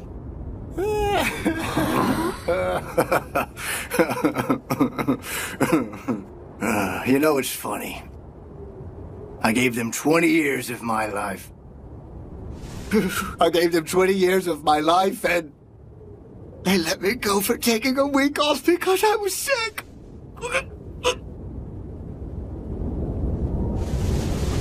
And their idea of a severance package is to bring me a briefcase.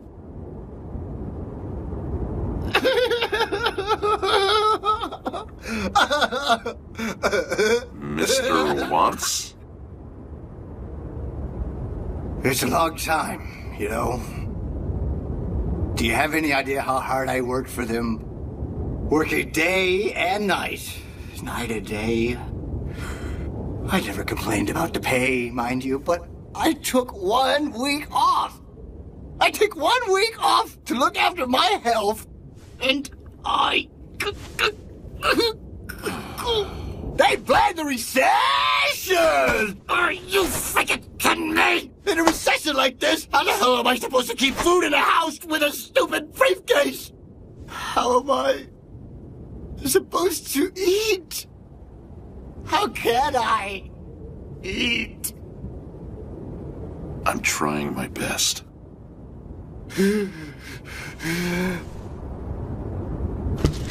I'm trying my hardest.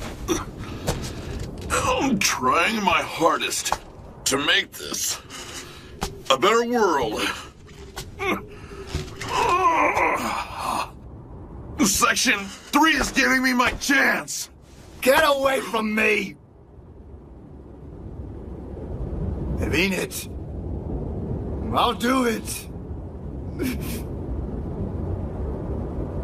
It's too far. Could I get there in time if I run? Could I run if I wanted to? I'm so scared my knees are laughing at me. Ugh. Hey, just let me go with dignity, neighbor. When you think about it, it's really none of your business now, is it? Yeah, but I'm making it my business. Huh? It's bothered me that this lantern turns me into a killer. But then I worry about being useless without it. I want to know if someone like me, a trained killer, could ever be a part of Section 3. I didn't know if I could get used to it. But I got a little confidence today. Mr. Wantz, you told me the sub-lieutenants, and even my platoon leader who yelled at me, were my co-workers. And that's why I don't want you to throw your life away over a stupid briefcase. Please don't! Well, that's really kind of selfish of you, don't you think? Yeah, and I'm sorry about that. I've only known you for a day, and I've made that much of a difference in your life, huh? Mr. Wantz. You know, I guess if you need me, and maybe there's another job out there that might need me too. You betcha.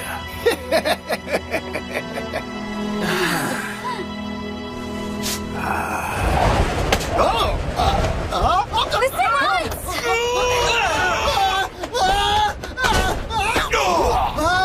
Oh, no, you don't!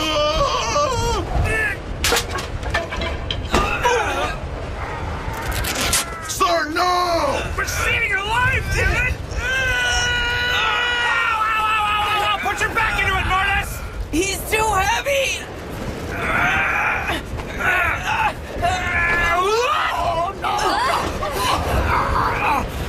Just in the nick of time!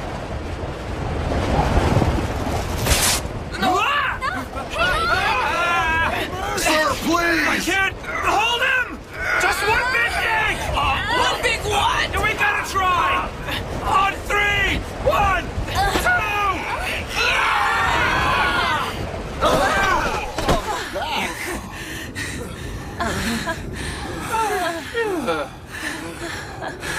2! Hey, Corporal!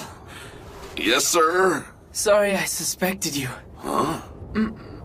Sorry, I must have hit my head. Great moon we're having tonight, isn't it? Huh? Yeah.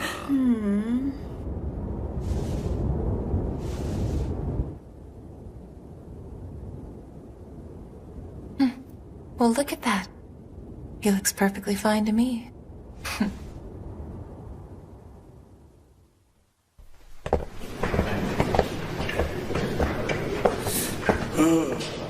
Captain Hanks.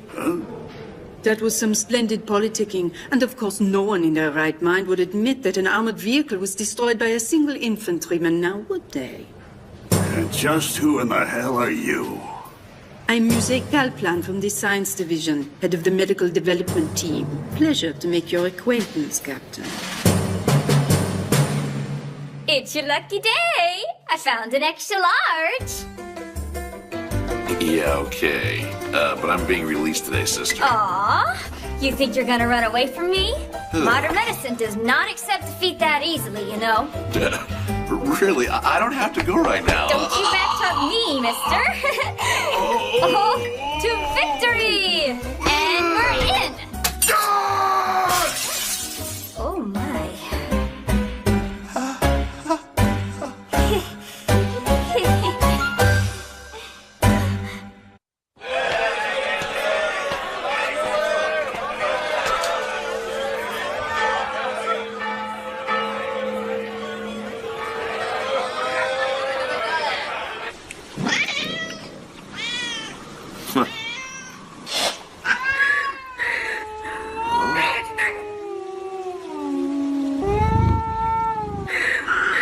I've got enough here for you guys, too.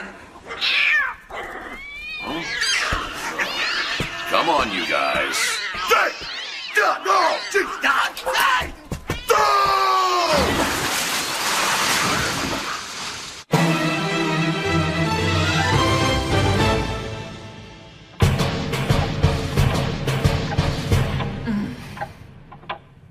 She's upset, huh? Yeah. I can't believe the corporal's late, too. Something strange has to be going on. Corporal? Good Corporal?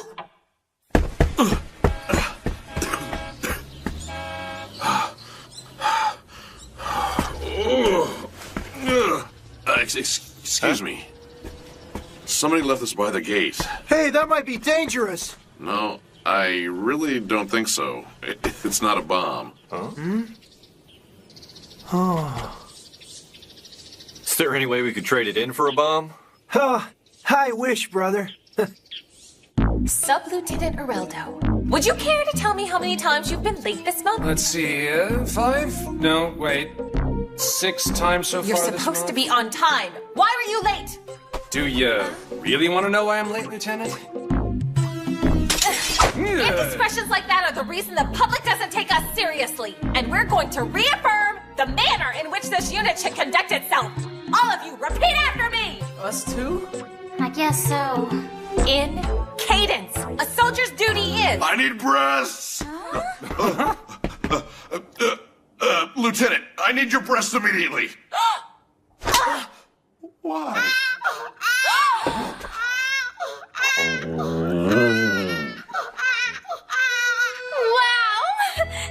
He's so cute! So did someone abandon him, sir? His name is Dieter, and his mother was like him raised by a fine military person. That's crazy. It makes sense. One of the only places left in the country with a steady stream of money and food is an army base. So, his mother must have been too desperate for money and left him here, sir? Well then, guess this little guy is just another victim of the post-war economy. That's ridiculous. An abandoned child isn't a sign of the times. Blaming the economy will get us nowhere. They're just lame excuses. And it's our responsibility to help society get back to the point where no one would ever do this to a child.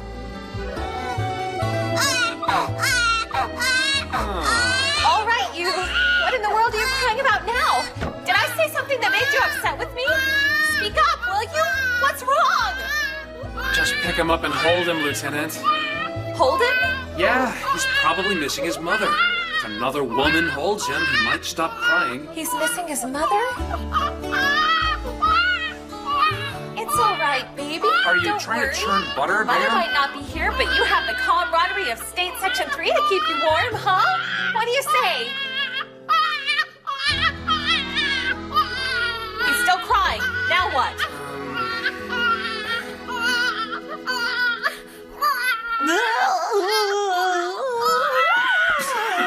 God, you're killing me.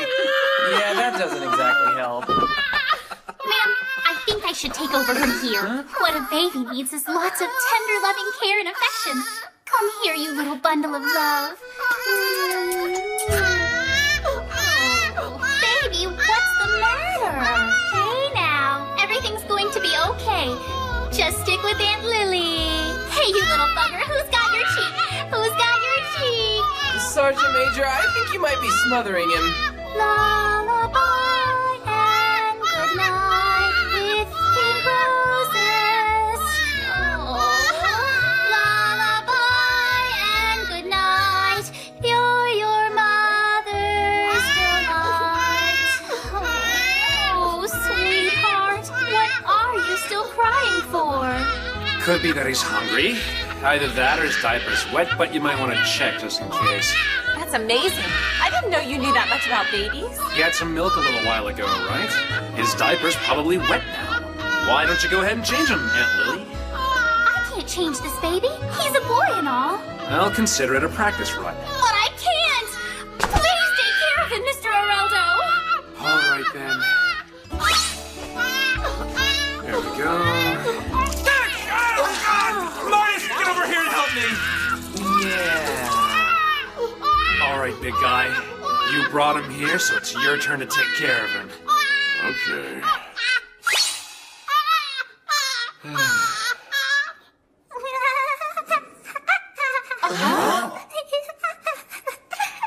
Huh?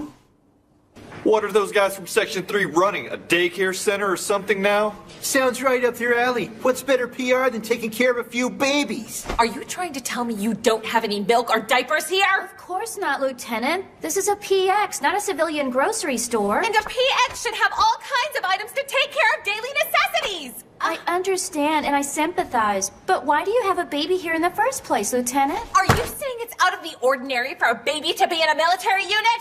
Well, what do you call that? Actually, ma'am, that's exactly what I'm saying.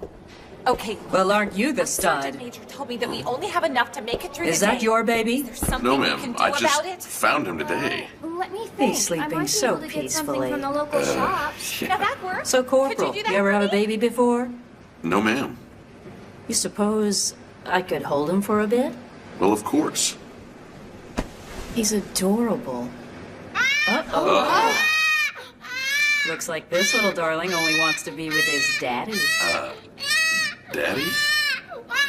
Now it says here, put the warmed milk on your wrist to test the temperature, and that'll make sure it's not too hot for the baby. So, how long are you gonna hold that kid? I don't know. He really doesn't have a choice. That baby just won't stay quiet for anyone except him. That doesn't make any sense to me at all. Why does he only stop crying when the corporal picks him up and holds him, huh? Babies should naturally want women like me to give them love and attention at all times. Is that right? Yes, that's right. It could be imprinting, you know. Huh? Well, look. The corporal found him, so the baby might think he's one of the parents or something. Oh, come on. He's not a duckling. We might just have to sit back and face the fact that the big guy's the kid's real father and learn to live with it. Huh? Is that true, Corporal? Of course not. He doesn't even look like Corporal Oland at all. Maybe he is. Is that really the Corporal's baby? I was just joking, kid. Yeah.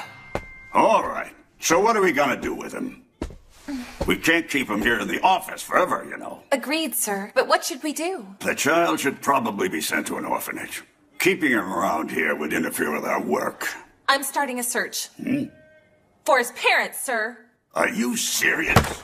No woman should go through the pain of childbirth just to abandon her baby. I'll search the city until I find her, Captain. And then I'll tell her how misguided she is. Misguided, you say?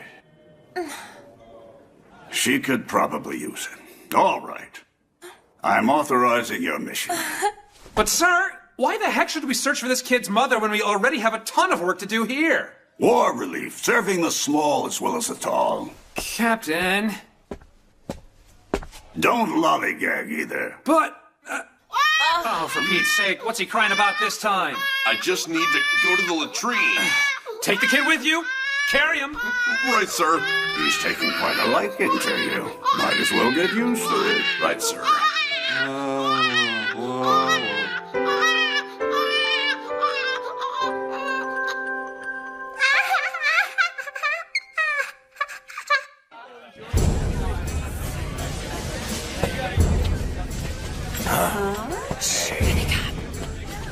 Lieutenant, are we really going to try and pick his mother out from all these people? Well, of course we are. One of the sentries on the morning watch said he saw a suspicious woman walk away from the front gate in the direction of the black market. He was able to describe her clothing and body type to me. That's all the information we have? It's a start. Lieutenant, wait. We're with Army Intelligence. Can you help us? And what would you fine people of the Army want with me, We're looking for someone. Have you seen a young woman who was carrying a basket with a baby in it? Nope, I haven't got a clue. She was a thin woman wearing a dark shawl like a hood. I told you I didn't see anything, all right? Hey, what about you there? We're looking for a child's mother. Do you know anything? Anything at all would help, really. We've got to go. They're not talking and they're not going to start because you're grilling them. Let go of me, damn it! Open your eyes for a minute. They're not going to tell you anything while you're disrupting business. Well, he ate baby food. I wondered. Just how old is he? An orphanage will want to know. It's okay. Might as well keep on letting fate take its course for a while longer, Daddy. We're getting no help at all. It's ridiculous. I don't think it pays to be too chatty around here, Lieutenant. We're only looking for the baby's mother, Areldo. I mean, what's the point of not telling us what they know? Oh, you just don't get it, do you? They're not going to volunteer anything to anyone in uniform.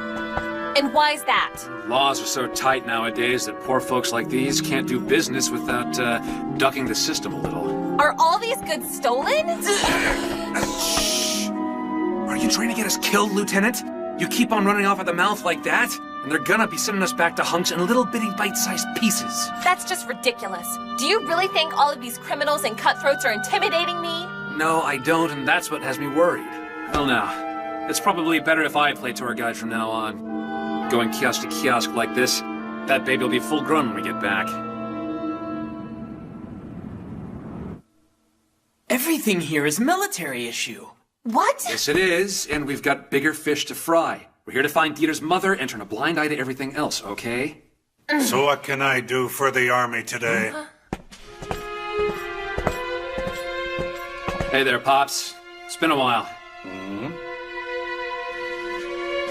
Is that really you, Areldo? So, you really did join the Army. Times really are messed up. Yeah, you could say that Seems again. like we know each other. Yeah. So, what are you here for? Just looking for someone. Figured you'd be the first guy to ask. You've never let me down before, old man. I don't know anything. Pops, it's not like that. You have my word, this isn't a criminal investigation. We're looking for a lady who abandoned her baby. What? She ditched a kid? Yeah. He got left at the main gate of the Army base this morning. So, you have any idea who it might have been? I don't have anything to tell you or your little Army buddy, soldier boy. And you're interfering with business. Get out of here. Please, sir. I'd really appreciate your help. And who are you? I'm Lieutenant Malvin from Section 3, and I'm requesting your cooperation. Not the Section 3. Huh. Good. I needed the laugh. Damn, Areldo. I thought you said you were getting off the streets to join the Army. Why, you... Lieutenant, I've got it. Leave this one to me. Lieutenant? This little girl is your boss? Well, Areldo, looks like you got completely soft in the head on me, boy. The toughest guy I ever knew, letting some little girl drag him around by the nose. You got it all wrong. Oh, come on. You're not even thinking of coming back here, are you? You go join the Army, and then you end up being thrown into a useless... Now just hold it right there, mister! If I want to look at useless, all I have to do is look at you! Section 3 works day and night to speed up the process of liberating people from the ravages of war. Fine. So you said you're looking for the mother of an abandoned baby? Yes, that's right. What a joke. You really believe that garbage, don't you, little girl?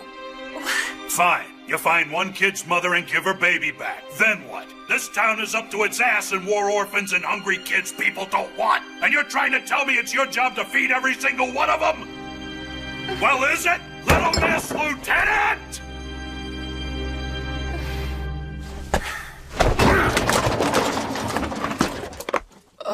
Cut the crap, old-timer. What'd you just say? We're looking for help. And you start running your mouth? You better stop giving us this claptrap or we're gonna come down on you like a ton of bricks! Well, looky here. I thought you lost your talent to go looking for trouble, but here you go proving me wrong.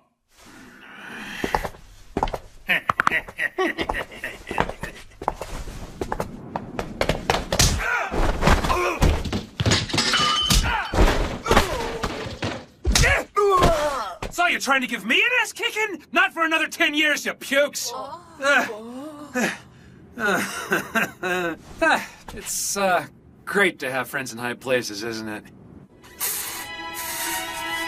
Guess it's no good after all. All that time wasted. Look, I wouldn't take it personally if I were you, ma'am. Hey! Ain't you gonna drink that, mister? Come on, ain't ya? No. Then can I have it, mister, huh? Can I, huh? Can I, mister? Yeah, sure. All right! Oh, yeah! Thanks, buddy! What, buddy? You see that? They get along pretty well and survive without parents, you know? And I'm sure Dieter will find his way someday. All right. Calling it a day, ma'am? We've still got some time left. Of course we do. Jeez. My dogs are barking at me. Well then, I take it you didn't find anyone. I just realized I don't see Dieter around here. Oh, he started fussing, so I had to take him for a walk. Guess he's had a bad day too. Oh, please. He did that one to himself, Four Eyes. And then we spent the day running to hell and back because of it. All I know is everything on my body's gonna be sore tomorrow.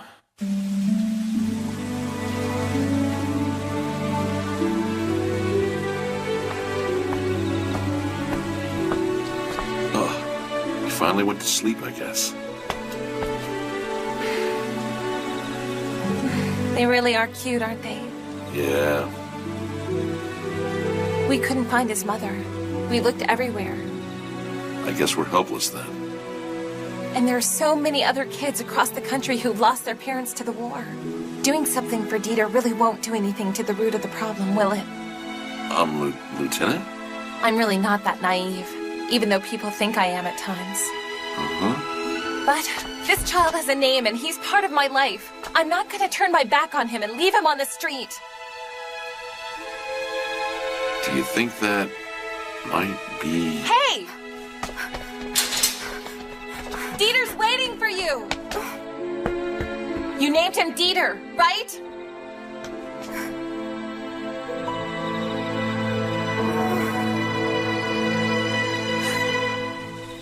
My husband smuggled guns, liquor, and other goods for the black market. It's not like he had a choice about it. He didn't have a job to come home to after he'd finished fighting in the war. The black market gave us a chance to survive. Fine. So why did you abandon him? It couldn't have been easy. The army found the last batch of contraband he was moving during a train inspection. And they arrested him for it. I didn't know what to do for our baby without him. My husband always did, but I didn't.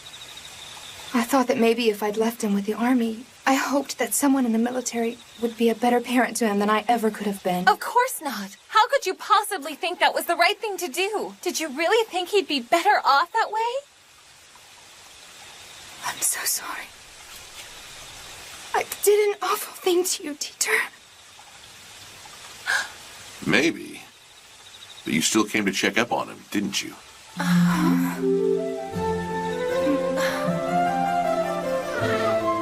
Dieter. I'm sorry. Even as a member of State Section 3, I'm not in a position to guarantee the two of you a happy life after all this is over. I will promise you this much, though, for sure. In the world we create, happiness won't just be a luxury for nobles.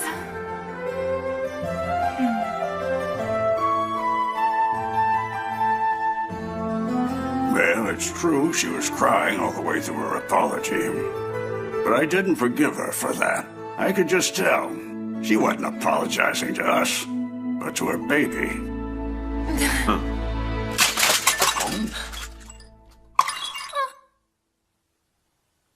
I missed my chance to hold the baby one last time, didn't I?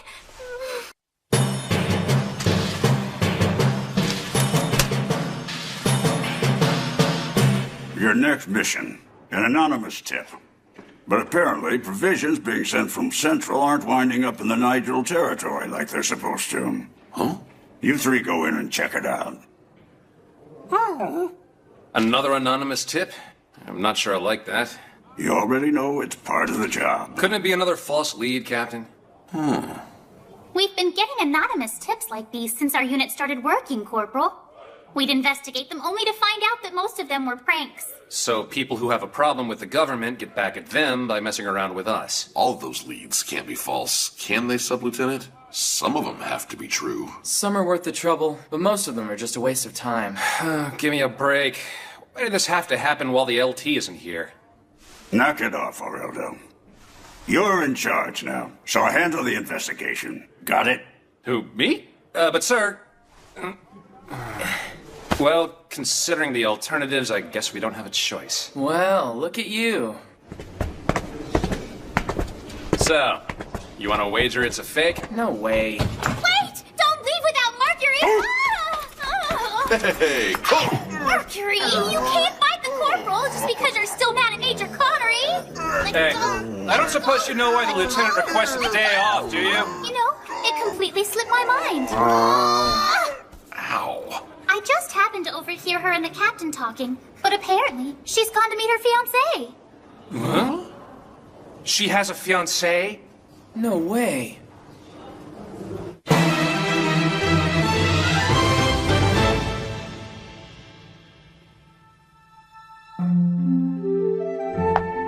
Come on!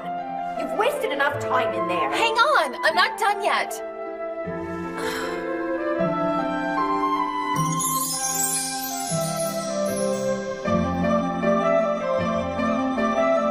Hurry it up in there! You plan on making Duke Schultz wait on you forever? I am very sorry, Lord Schultz. Alice will be down momentarily, I promise. Fret not, dear sister. Fret not. I shall wait however many minutes, nay, hours she should happen to take. Sorry I made everyone wait. Huh? Oh, stupid! What? Have you completely lost your mind, Ellie? Shut your mouth! Who do you think you're kidding dressing like that? Don't be so frightening, Ellie, dear.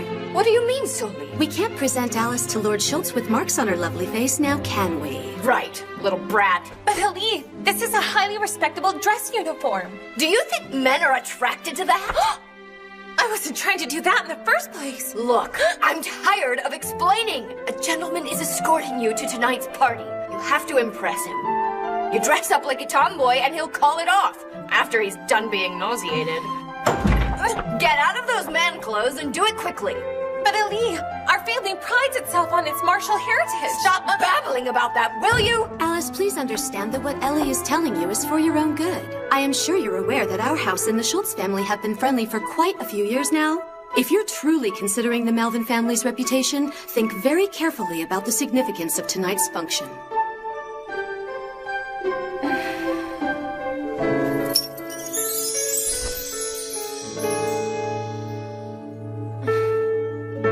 So what do you think? And be honest. Splendid. Well, I guess it's not too bad. Then shall we go? Oh, just one moment.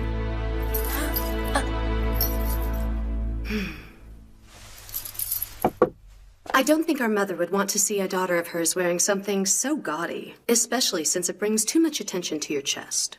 Well, then I'd like to wear a different accessory to the party tonight. A symbol of our family.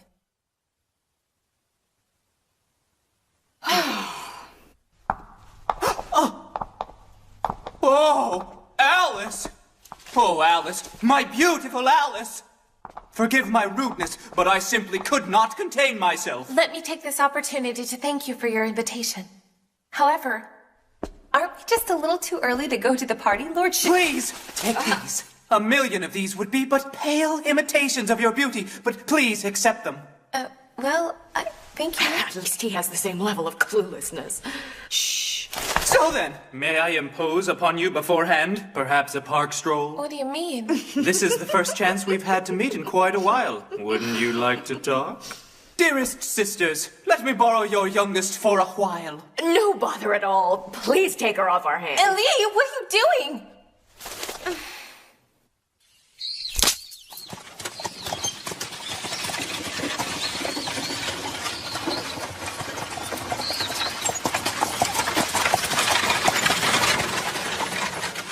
Are you sure about this? It's bound to be interesting, wouldn't you say?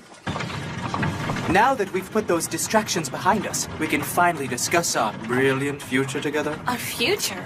Yes, indeed, my fair lady. Our future together in bliss.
nothingly compare to it.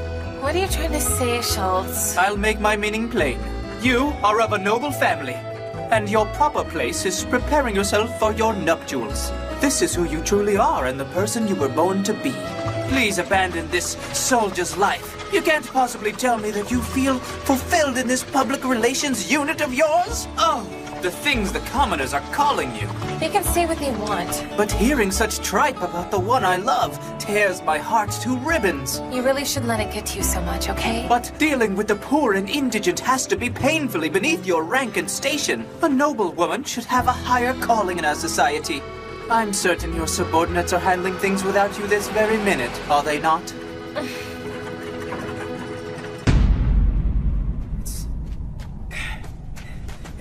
It's no good. All the gates are barred. I tried yelling, but none of the sentries answered. None of the gates have been open recently either. Maybe the castle's unoccupied. I doubt it. Looks like someone's left some fresh tire tracks on the road back there. The gate's all locked up, but I brought my key with me. We're going to break and enter? I prefer to call it an unannounced visit.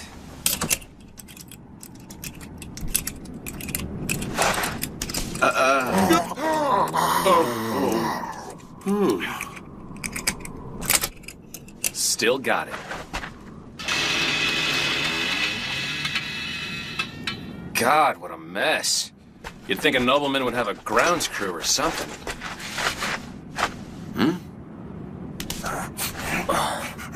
What the?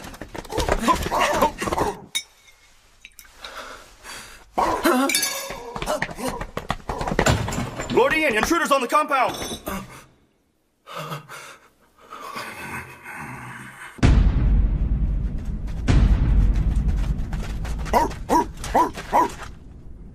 Oh, man. All the food we sent. What's it doing out on the grounds? That's some mean stink. What's the point in hoarding it if he's just going to let it spoil like this? Where in the world is this guy's head at?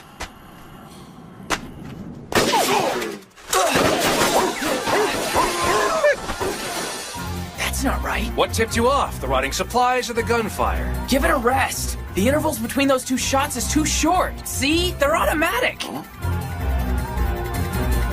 These rifles are incredible, sir. That's gotta be it. You're kidding, right? We haven't perfected that yet. So why would some backwater noble have access to that? They've got us pinned down here. It's jammed up again. Hold your fire, men. Get the hell out of here, you bandit scum! Bandit scum? Let's wait for dark. We'll be harder to hit. Hurry up, Mercury. Get this to the captain. Go!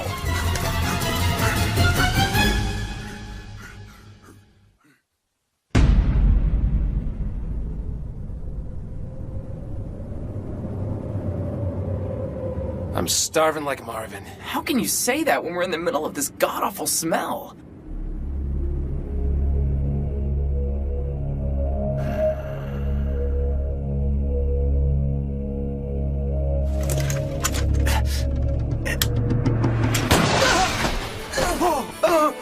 It backfired! Lucky break. I'm going in. Got a plan? Gentlemen, I'll need the two of you to go inside and get Lordy in. Are you using that? Please go.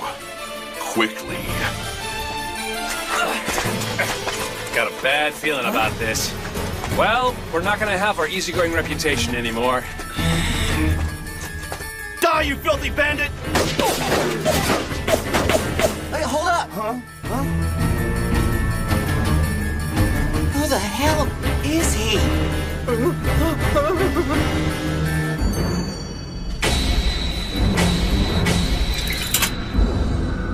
Lady Alice, I beg you, please consider our marriage. This isn't only for your father's sake, but for the sake of everyone who loves you. Yes, yes, love. The way you are right now is your true noble self. You should be overjoyed by that. If you truly believe that your life's work is consoling the poor, couldn't you still do that as a member of the nobility? Now listen, Section 3's work is extremely important to me. Magnificent! I cannot possibly love you more than I do right now. Yes, that's exactly what I meant. Just say the word and I will give every pfennig of my family's estate to the needy, the impoverished, and the destitute. What need would I have of money if I had you, my dear sweet Alice? Without you, I wouldn't exist. Do you really mean it? Uh-huh. So you'd honestly give away everything you own? Uh-huh. If that is what you so desire. Lord Schultz, will you please give me room to breathe? Mercury! What is it? Are you on a mission? Lady Alice, do you know this dog? Mercury here's our courier.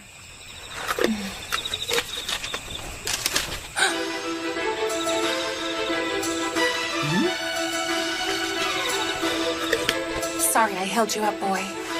Get it back to Section 3. You want to help me? Let me borrow your carriage. What? Yeah.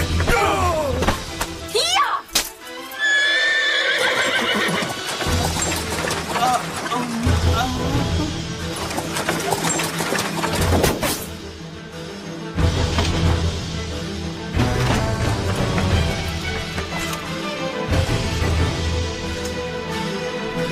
Who in God's name is that man?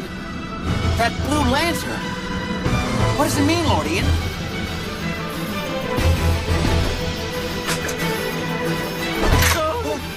For the love of God, kill him!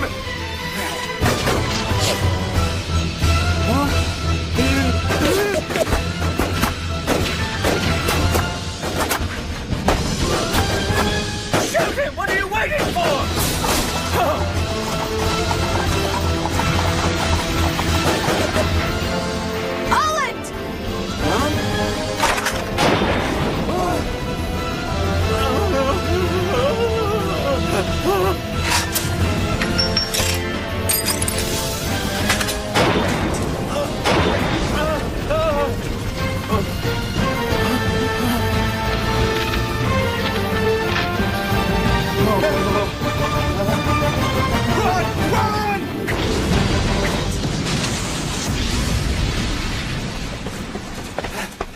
Now play nice and put the guns down. Lord Ian of the Nigel Province? Stay away! Stay away, you bandits! We're not a pack of robbers, you moron. We're with the army.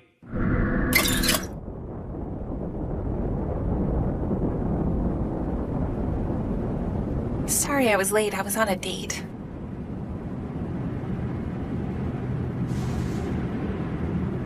Are you all right there? I suppose so. But what are you doing here? Does your team leader need a reason to be on the battlefield?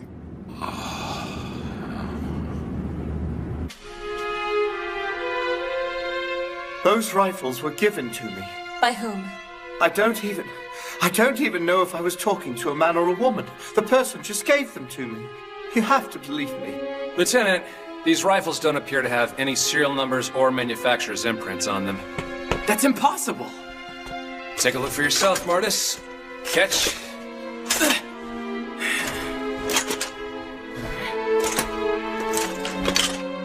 It's not that I don't understand your concerns, Lord Ian. Bandit gangs running rampant is a serious problem.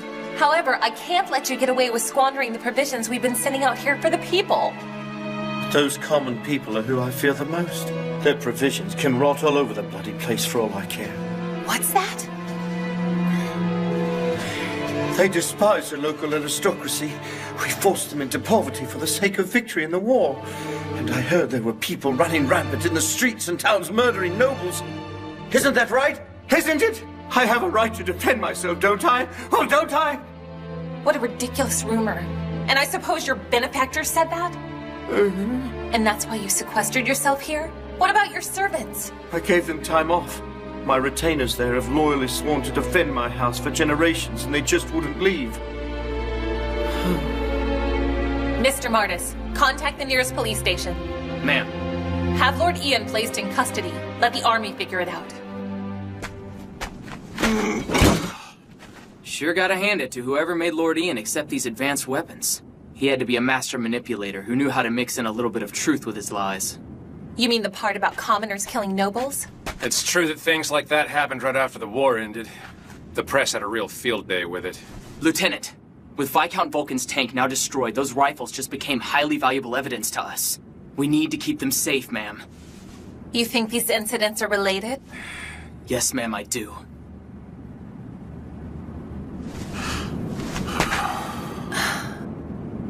By the way, Lieutenant, did you, forget something?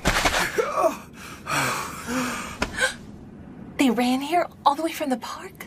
Well, what do you know? Is that lucky guy really the Lieutenant's fiancé? Wheezy over there? What do you think? I already told you what I think.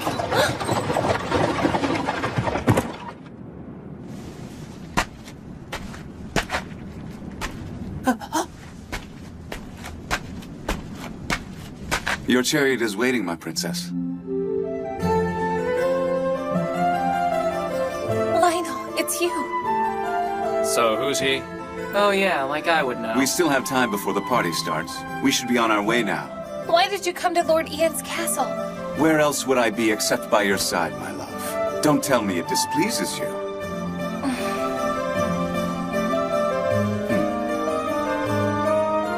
Lieutenant Melvin, what the heck is going on here? I would like you to meet my fiancé, Master Lionel Taylor. You can't be Alice's fiancé! It would seem that you and your men have finished your work for the night. May I?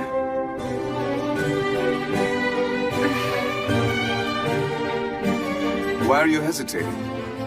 I've nothing but pride in the fact that you have the soul of a fighter.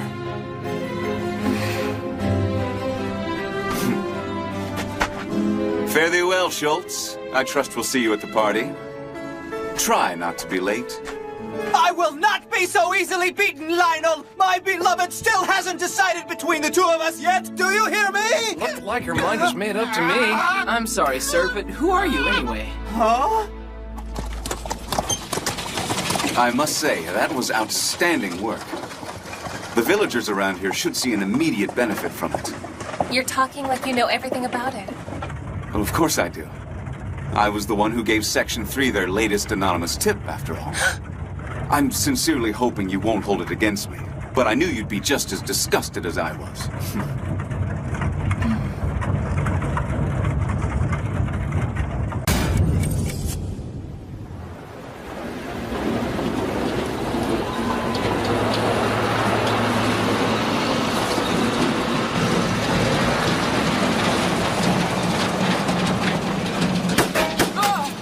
It's them.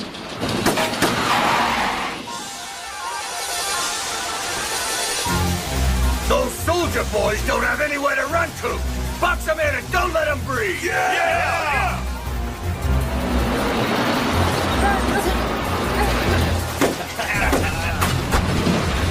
We lost the fire! I don't see enough holes in that truck.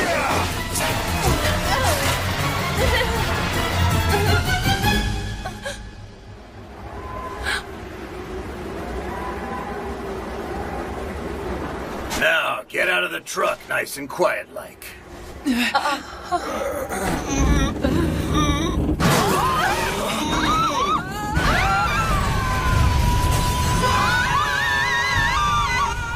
Damn it, men! We gotta get that cargo!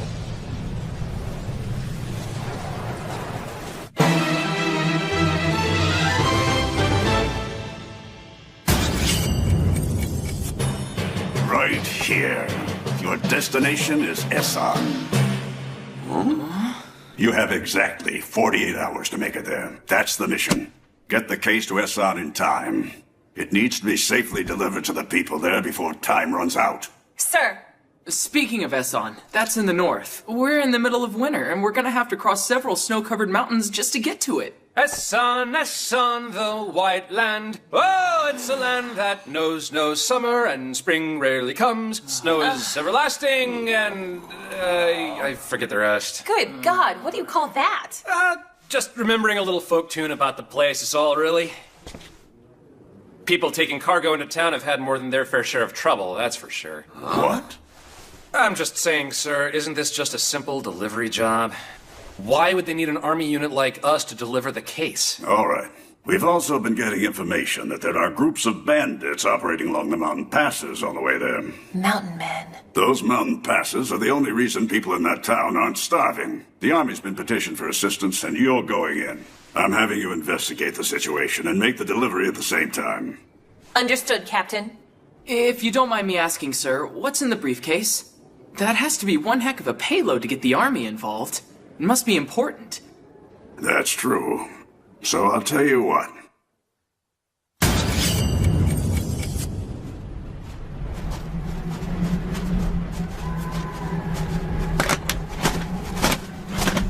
Lieutenant, hang on a minute, will ya?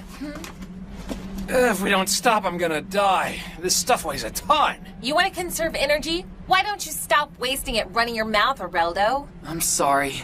It was my duty to drive the truck, and I should have done a better job. And I got injured on top of that. Stop it. Don't blame yourself, all right? She's right. No one's saying it's your fault, are they, Four Eyes? No, but I... Knock it off already, will ya? You want to blame somebody, blame the desk jockey who underestimated their firepower. That was in the direction of our crash site. Great. That means that they're coming after us now. Let's go. We have to deliver this to Esson by tomorrow morning, no matter what the cost. Damn it! Damn it! Hey there! Give it a rest already. We can't get cash for any of this military garbage. It's worthless. All worthless. That was a total freaking waste of time and bullets, man. Come on, Mueller, think about it. We're not done soldier hunting yet. A few cans of this crap shouldn't satisfy guys like us. If you're a soldier and you don't know your way around snow country, you'd need all this canned food for a nice long trip to the mountains, right? So what do you think was so important to them that they had to leave all their provisions? Oh, that means... That's right. It means they took something more valuable than food and water with them. And that means I smell something really big. Right. So where did the bastards go? High ground. What makes you so sure about that, Walter? An amateur would have abandoned his goods and tried to get down the face of the mountain as quickly as possible. However, these guys are Imperial soldiers on a mission. Pride won't let them go down the mountain until they're done. Or until they drop dead, right?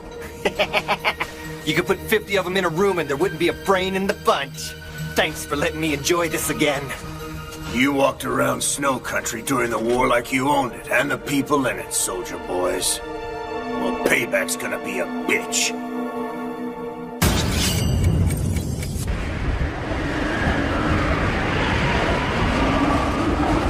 Does it hurt, sir? I'm fine, really. I just need to rest. Looks like you need more than rest. My wounds aren't that deep. If I could just warm up. I wish we could, but everyone knows that stoking that fireplace would give our position away, Martis. I'm sorry. I'm impeding the mission now, aren't I? Don't worry about it. Get some rest, and that's an order. Well, according to this, Esson is about 10 or 11 miles away if we travel in a direct path. We're not out of the woods yet, though. If we still had the half track, we could easily make it there in under an hour. But in this snow, we'd be lucky to walk any faster than 2.5 miles an hour.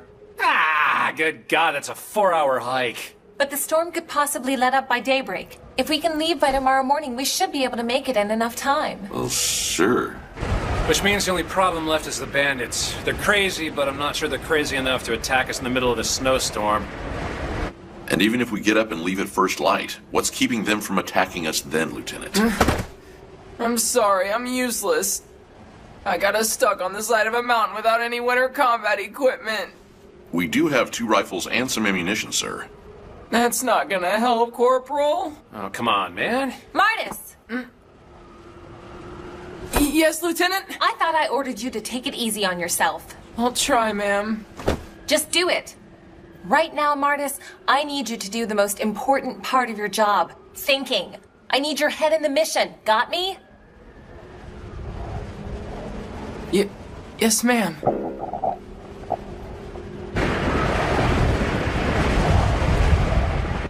I mean it, people. Empty your pockets. Yes, ma'am. No holding back. Got it. Ready and... For Pete's sake, this can't be everything. Oh my gosh. Cat food? Come on. Sorry, sir. Well, it's better than nothing, wouldn't you say? Right now, all we have to do is split this up into 4 equal parts so nobody gets... Just 1 minute. Now that I've had a chance to look at these items up close, you stole all this, didn't you, Areldo? Well, now that you mention it, they're emergency rations. And military men should always be prepared for an emergency, right, Lieutenant? And I suppose a military man brings a flask of whiskey with him on a mission? Big guy, could use a little help here. Sir. Unhand me this instant, Corporal! I'm gonna bring the righteous Iron Hammer of Justice down on this traitor! Corporal, what's in my mouth? Now you're a traitor and a thief too, Lieutenant Malvin. If we all starve to death out here, what will happen to the people who are waiting for us?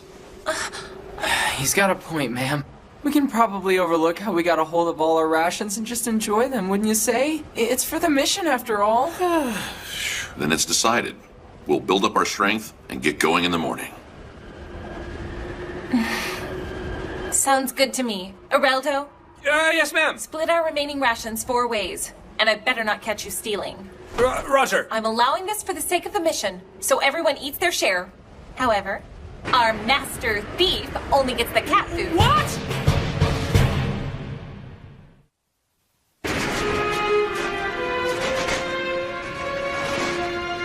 It's a meat locker in here. This lousy coat isn't keeping me warm at all. It's just heavy. I've been told the temperature around here gets down to nearly 50 below zero at night. Ma'am, Sub-Lieutenant Martis. It's a really bad fever. Listen, I need you to hang in there for me. What should I do? Lieutenant? Lieutenant, we can't. Right. It would tip those bandits off to our exact location. We can't give away our position. Fine. But they already know this mountain territory better than we do, Lieutenant. And we're in the only shelter for miles. So what you're telling me is that the bandits already know where we are and are just waiting. The weather is also a frightening prospect, ma'am. Areldo has a point. We're not gonna make it through the night without some kind of heat source. Martis isn't the only one who's gonna die if we don't do something about starting that fireplace. All right, we'll do it then.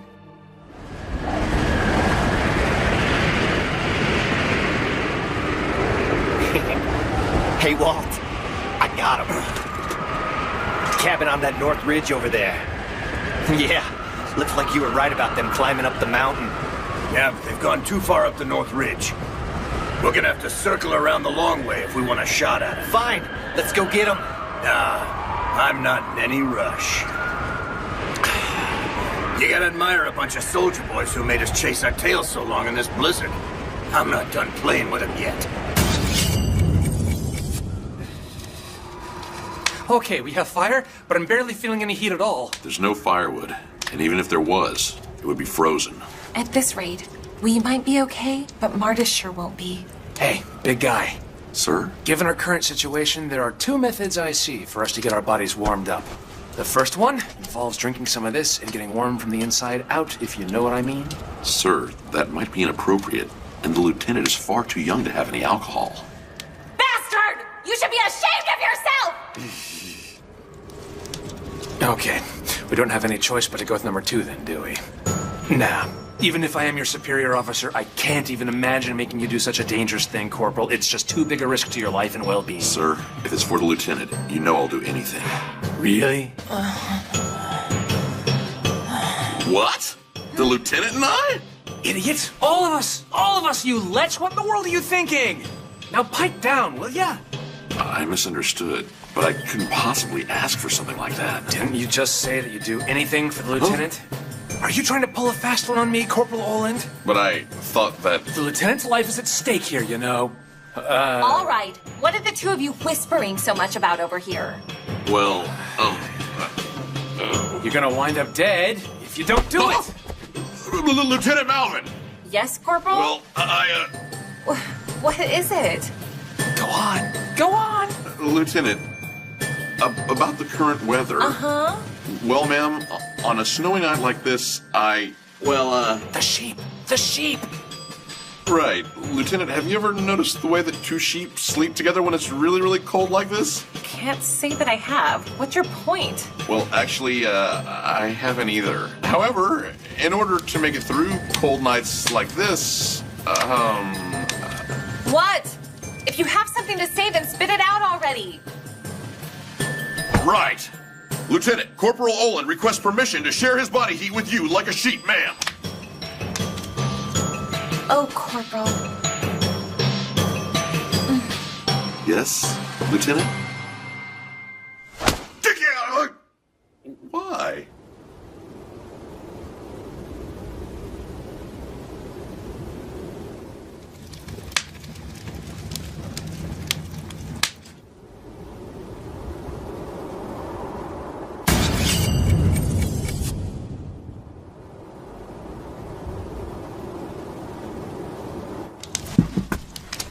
Well, ma'am? We're completely surrounded. Can you tell how many there are? They've got about 20 men out there. Lieutenant, I'll try to buy you as much time as I can. Now hang on a second. Were you about to say, Lieutenant, take those two with you while I stay behind? That's foolish talk. Huh? It's your platoon leader, Corporal. We decide whether or not anyone sacrifices themselves for the greater good.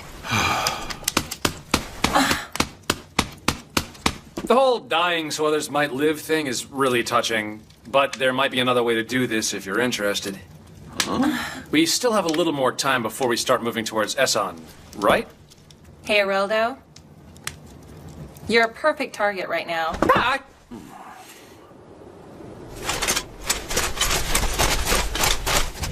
My guess is they'll play with us until our ammunition runs out, then they'll overrun the cabin and just kill us. And what are you planning on doing with that hot water? Chance favors the prepared mind, Lieutenant. Ah, you're finally awake, Martis. Are you all right? Yeah, I'm better anyway.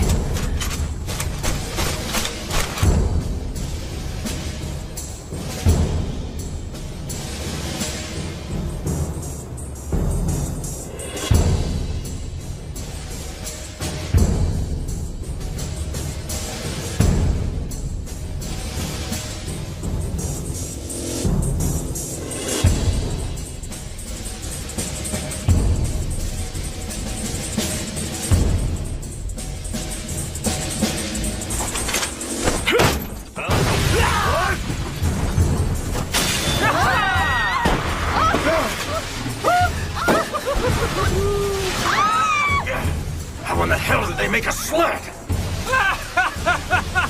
Did you see the looks on their faces back there? Making a sled by freezing a blanket with melted snow, huh? Sure fooled me. When you're poor like I was growing up, anything can be a toy. So, what do you think?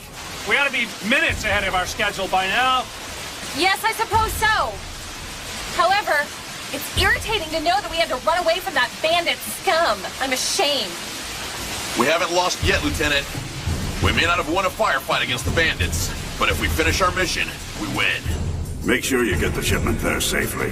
The people in that village are in desperate need of it. We haven't lost.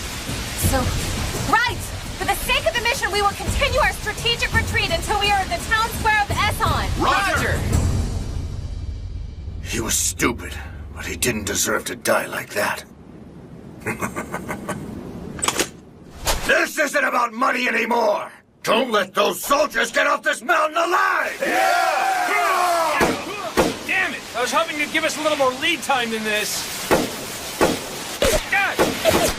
What are you doing?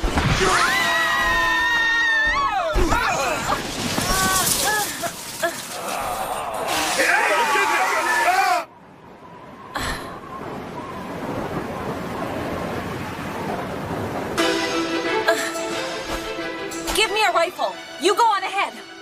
Then what was the point of leaving the cabin, Lieutenant? He's right. I'm running out of options here, gentlemen. I'll stay behind. No, you won't. I'll say it one more time to get it through that thick head of yours, so listen good. That's your platoon leader's decision.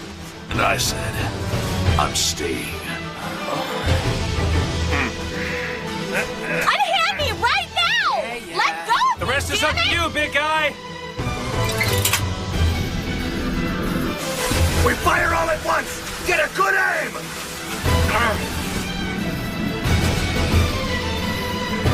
You think you're gonna take me on with only one handgun? Bring it on!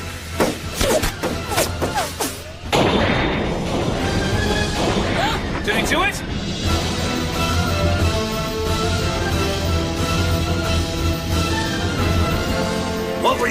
pointing at all the way over there for? You need a little more practice, soldier boy.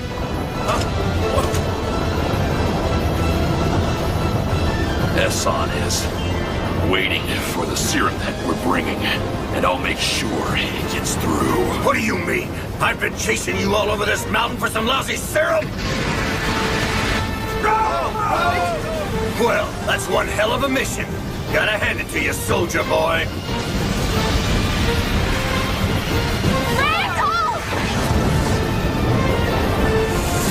Better make your delivery, big man! That's my hometown you're talking about!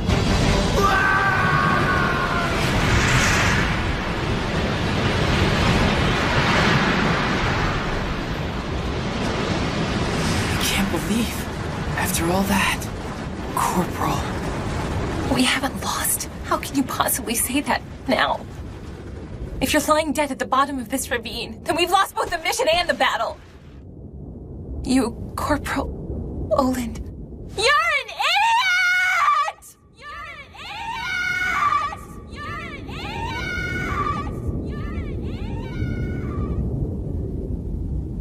idiot! Excuse me! What? A little help here? Corporal! Hey, you big stiff! You made it after all. I'm glad that everyone's happy to see me, but my arms are about to give out down here.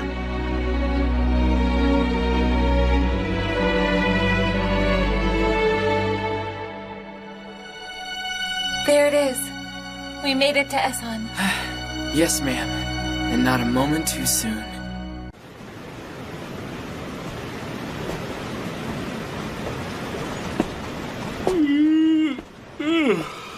Well, handsome, you managed to get away with it one more time. Old black magic's still working, anyway. Huh?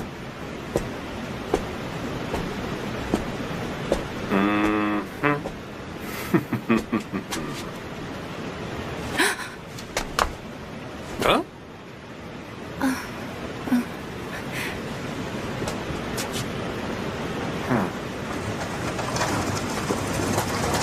Wait, hang on! Hey, don't do it!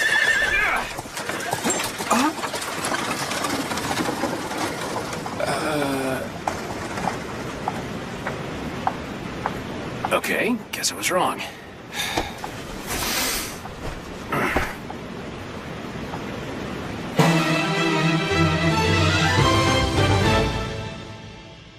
One blanket each. Only one, please. There you go, sir. Martis, where's Heraldo? I could have sworn I just...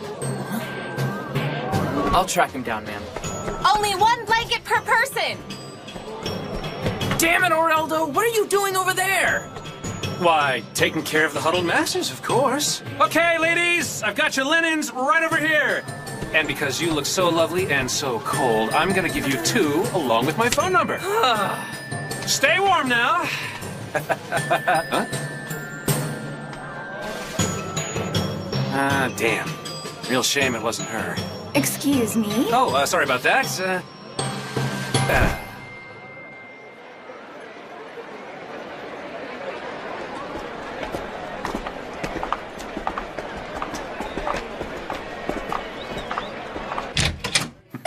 We're back, mistress! We're back! Listen, Oreldo, this is the last time I'm telling you. They can only go out for 2 hours. I'm sorry. I'm real sorry. What in the world would you do if something happened to them? Hey, everyone, we brought some sausage back with us. He's not even listening, is he? I'm calling it a night, madame. Ciao. Hey, join the party, why don't you? Huh? Wait just a minute. Hey, is she new around here? You mean Hannah? She's been here a little while.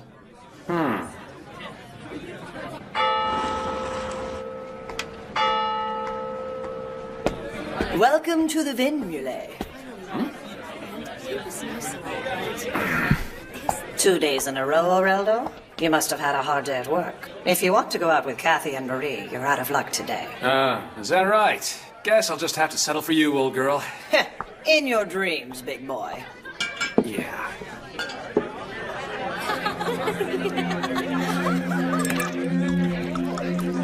If you want to meet her, just ask. I was just wondering if I'd seen her here before, that's all. I already told you she works here. And she always got her head down like that? I know you had to have noticed it yourself, right? It's almost like she has to force herself to smile, you know? I suppose you're right. She started working here not long after her 17th birthday. Her parents had been dead for a while, and she didn't have anywhere else to go, so the owner gave her a chance to work here. One man's kindness is hell for a girl like her. So young. Add to that the fact that she's waiting for a boy who went to the front and didn't come back. Her boyfriend, huh? So the guy was a soldier? She said the army sent him to Neuya Gerlitz 4 years ago. His buddies dragged him here the night before their unit went to the front. He was barely old enough to put the uniform on. There, on the couch. They'd sit there quietly and politely holding hands, like that would always be their place.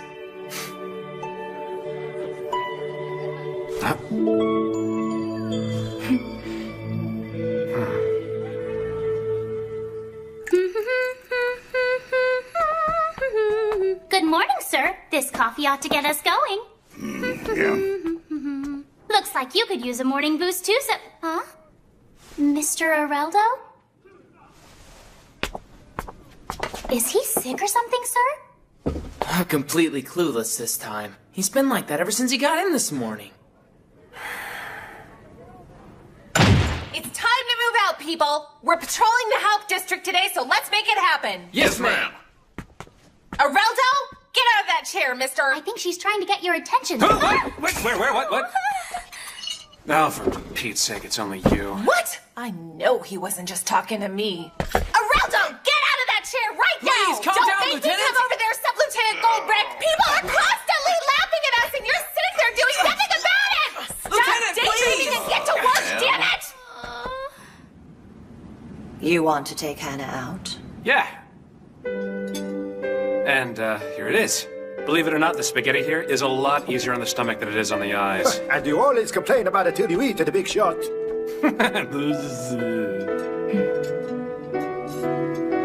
Hey, there's no need to be shy. It's on me. Now, here's a fork, and this one's the spoon.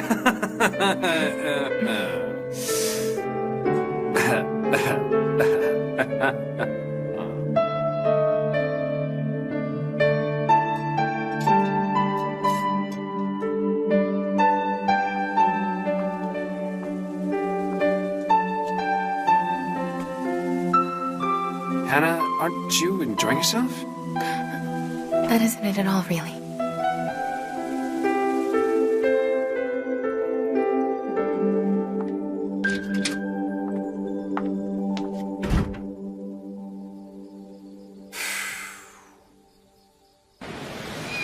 There you go. Lap up those leftover rations, guys. Huh? Hey. Mr. Areldo, are we mobilizing? Are you okay, sir? It's not like that, really. I can have this ready in a minute. Huh?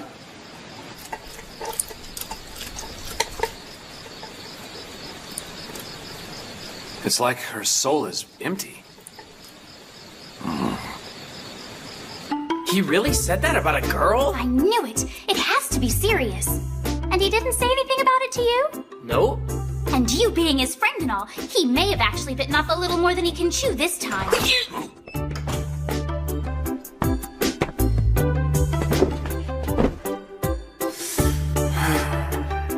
Why don't we just casually bring it up? I don't know. It doesn't look like he wants to talk about it. Oh, come on. Knowing him, he's dying to tell us about it already. I'm gonna ask him. Hey, No, don't! This is the kind of subject matter you don't force a guy to talk about. But he just looks so troubled, Martis. And that's exactly why we should wait for him to bring it up, Stecken. Martis! Yes, sir! You got a couple of marks I can borrow? Uh-huh.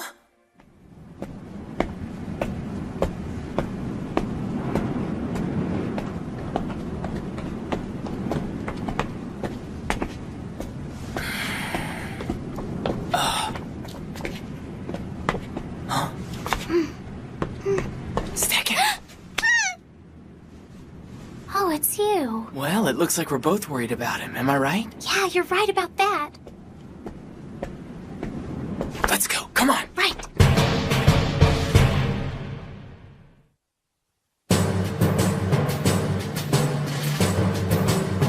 gotta be kidding me. There he is. So where are they going?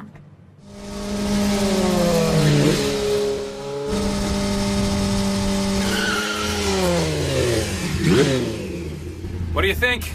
That was a rush, wasn't it? Time for one more spin around the block.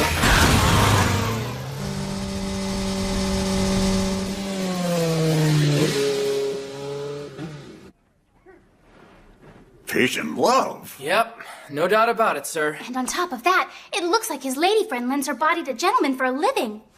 Window lover, will my heart ever recover? For our love to be, I need you beside me. That's not Oreldo.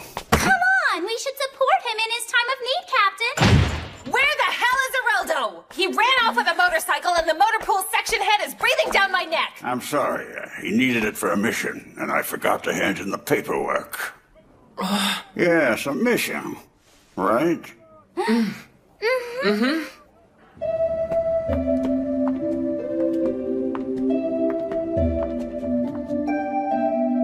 Now this takes me back. Have a look for yourself.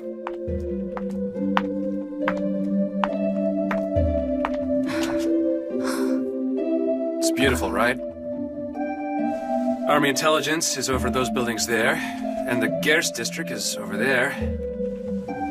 I found this spot when I was a kid, and the view has never failed to pick me up after a bad day, and believe me, I had a few. The finest from the officer's mess, also good for pick-me-ups.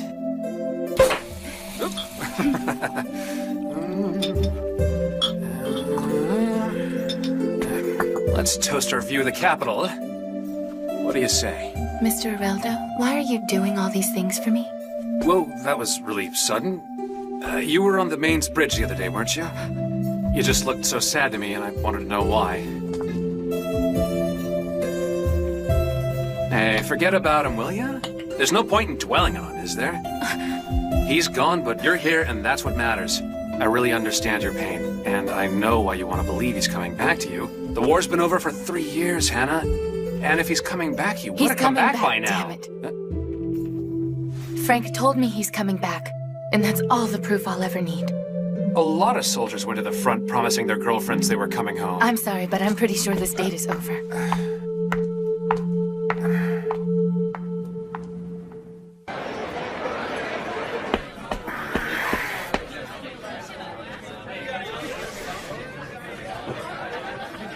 Damn weasel in a stovetop hat.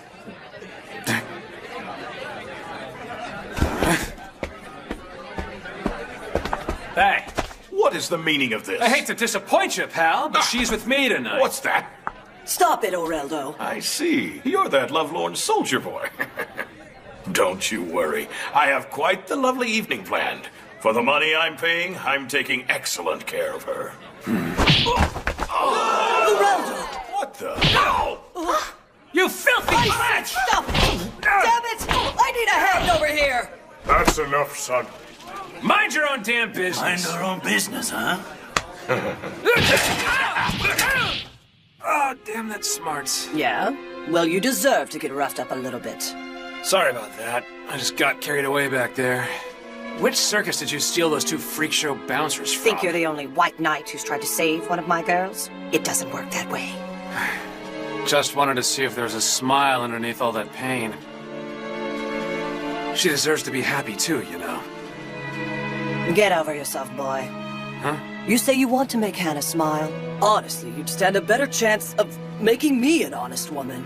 Some people just stay hurt, and that's a fact. Hell, you think I don't want to see her happy again?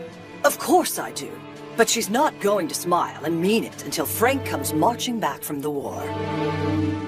And that's not going to happen because that boy died over 4 years ago. I knew it. One lousy death notice from a pencil-pushing bureaucrat. She couldn't believe that, now could she? Ridiculous. No one could live with that, right? Right? You're sure he was killed in action? Yeah, that's right. And whether you like it or not, she's going to stay that way. So if you really care about her, just leave her be. Kindness isn't as hard as you think.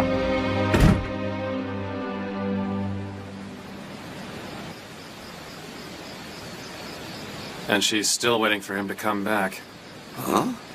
So this girl, she's been waiting for her boyfriend to come back from the war, but that's not possible. Her boss at the club says he was killed 4 years ago. Why in the hell does she have to be hung up on some dead guy anyway? She's empty, and I guess she's always gonna stay that way. Even so, I can't sit back and do nothing.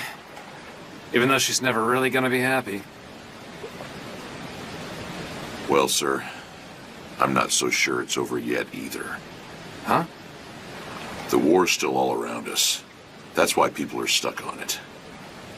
I used to be the same way. I couldn't come to terms with the fact that they'd really signed the armistice. However, I finally started moving forward again after joining Section 3. They've been small steps to be sure, but at least I'm taking them. Your friend can do the same. So you say it's not over yet, huh? Okay.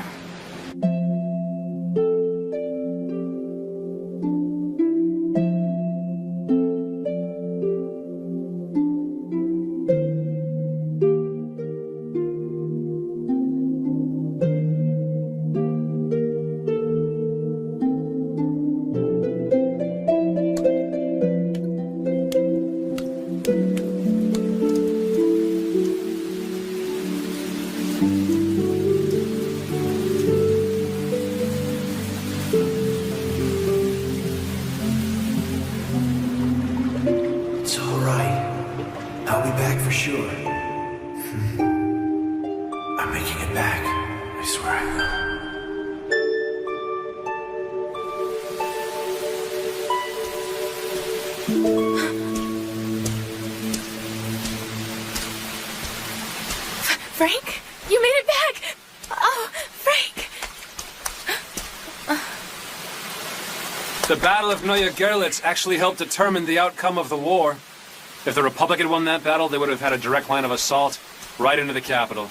We had troops stationed there, but they were low on manpower, supplies, and arms, and decidedly overmatched. That's enough. The Empire responded by sending more reinforcements. Stop We were it, barely please. able to muster one battalion, which included 7th Company. Stop it! Frank isn't dead, I'm telling you. I won't believe it.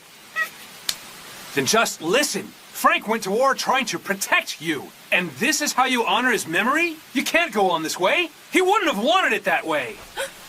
Just listen, please. If his life meant anything to you, you need to know the feelings that he fought with, that he died with. Be strong for both of you, now and going forward. The 7th Company arrived at Neue Gerlitz on February 5th. They relieved a forward guard unit that was almost wiped out by the time they got on station. The Republic already had 3 full battalions in the engagement area, including an armored cavalry squadron. So outnumbered and in minus 15-degree temperatures, 7th Company dug in. They hoped they could wear down the opposition. So, they began the engagement against overwhelming numbers. 3 days after the fighting started, they ran out of fresh water and food rations. They could have fallen back, but they kept on fighting because of news from the rear telling them that reinforcements were on the way. Records from 5 days later show that half the men were dead from hunger and the cold. And 7th Company kept on fighting for their country, for their families, and the families they wanted to have.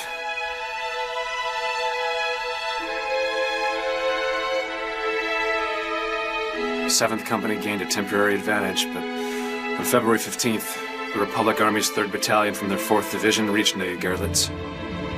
With additional units mustering just 30 miles away, 7th Company was being assaulted on all sides again. Just 2 more days, maybe even 1 more might have been enough for them to win the fight. They hung on to that one ray of hope, thinking that reinforcements were showing up. In addition to the hunger and frostbite, they were also starting to run out of ammunition, and those reinforcements were still miles away. Seeing that 7th Company was overmatched, the Republic's battalions began surrounding their fighting positions, and at 1400 hours, February 17th, they launched their final offensive.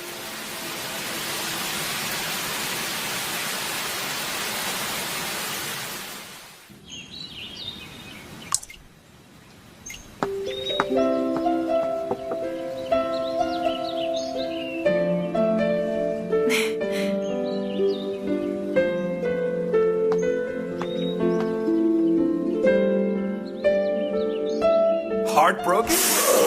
Mm-hmm. You think I'm heartbroken? You're really not, sir?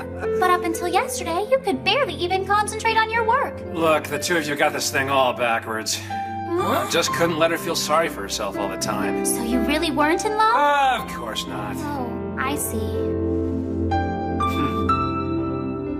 President accounted for? Good! Then let's give our all to the war relief mission.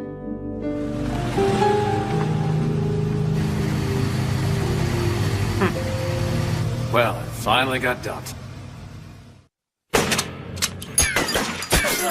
Listen to the army. Get all the free food and bullets you can scarf down. Surrender your weapons now and we'll go easy on you! Well, now there's an incentive, right? Yeah, right. Huh? No way. Are we the only outfit in the Empire without a tank? Falling back sounds good! Not on your life! I'm not gonna let them push us around anymore! Oh gosh, he's hurt.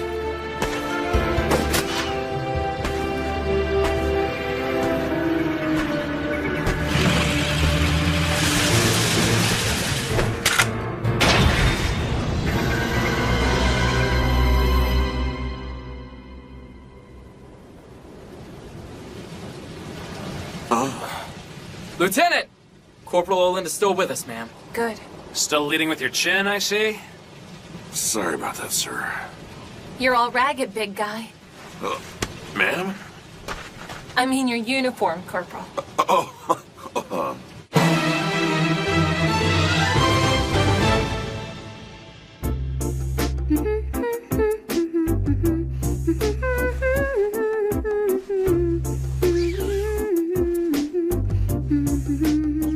Ma'am? Where is everyone? Well, Captain Hawks is probably giving his report. The sub-lieutenants went to the infirmary. And Mr. Areldo's probably pressing his luck with the female doctors again. And the lieutenant? Well, the lieutenant is... now that you mention it... Open the door! Not a chance, Miss Insane Army Girl who fights tanks with a sword! It's my mission, Ellie! You better shape up or you're never getting out! Please try to understand, Alice. Ellie is worried about your well-being, that's all. No, Sully, I'm telling her that she's an idiot! You have obligations to this family that are greater than your desire to play soldier all the time! She has a point, Alice. What would your fiancé think if you scarred that lovely face of yours? Yes, my point, exactly! You should thank your lucky stars this time around, Corporal. This uniform was shot full of holes, but you managed to make it through without so much as a scratch. Sorry for wasting your time like this, Sergeant Major. Oh, don't give it a second thought, Corporal. This is a pretty important mission too, you know. Are you all right, ma'am? Where's that cabinet? I'm fine. It's nothing really. Medicine. Attention! Never lose your military bearing, Corporal. Ma'am. That's what the lieutenant always says, isn't it? Yeah. Mr. Areldo's been putting up a big stink about Section 3's mission getting harder ever since you got here. I knew it. I should leave. Oh no, that's just Areldo being the goof-off that he is.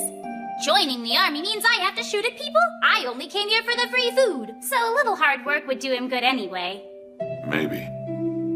But I'd rather not solve problems with a gun if I can help it, though. Well, he is right about things in Section 3 changing. It's nothing like it was in the beginning. In the beginning, ma'am? That's right. It used to just be Captain Hawks and me all by ourselves. It may not look like it, but I'm the longest tenured member of Section 3. The lieutenant? She wasn't assigned here yet? Mr. Areldo was assigned here after I was, and Mr. Martis got here about a year ago. The lieutenant was assigned to us after that. Thinking back, I'm pretty sure Mr. Martis didn't exactly like the idea of being here then. Actually, he got sick. Martis was assigned to a different post last year. I think they called it the Elite Corps. Sub-Lieutenant Martis, sir. Enter.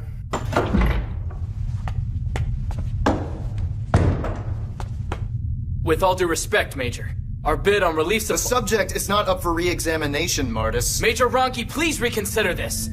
We're paying twice the money to Jing Edge that we could be for Stern's canned goods. Why not send twice the supplies, sir? The Major's busy, Martis. Major? Martis, did you go through the academy without learning anything at all? Your mission as a soldier is to obey the orders of your superior officer. And by questioning those orders, you only end up interfering with our mission. Major? Sub-Lieutenant, the Major is actually very generous. Generous with his time, and generous in his appraisal of your abilities. Do you really want to test that generosity, Mr. Martis? Excuse me, gentlemen.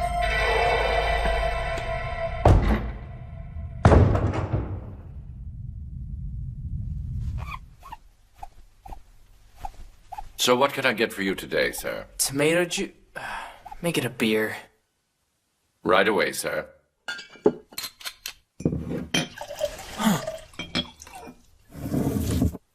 Huh? Hey, it's been a while, hasn't it, Martis? So, whose palm did you grease to get into the OCS? Sub-Lieutenant Oreldo? Bribery had nothing to do with it. Great. As if the Army couldn't sink any lower today. Yeah, must be a sad day when a thug like me gets the same job you have. You'll get over it. So what'd you join the Army for anyway? Well, even a guy like me can't make a living on the streets forever. And the Army's the only place you can get 3 squares a day. And now that the war's over, the chances of my getting shot are more to my liking. Yeah! If you enjoyed the beer you're drinking today, go thank a veteran. Or whatever it says on the poster. What's wrong, sport? Nothing. Yeah, and you usually don't drink. I know, it's a girl, right? That has to be the reason you're in a place like this. You always were a little too bookish for your own good. So who is it? The little PFC at the exchange? You want me to go pull rank on her? That's not it, jerk!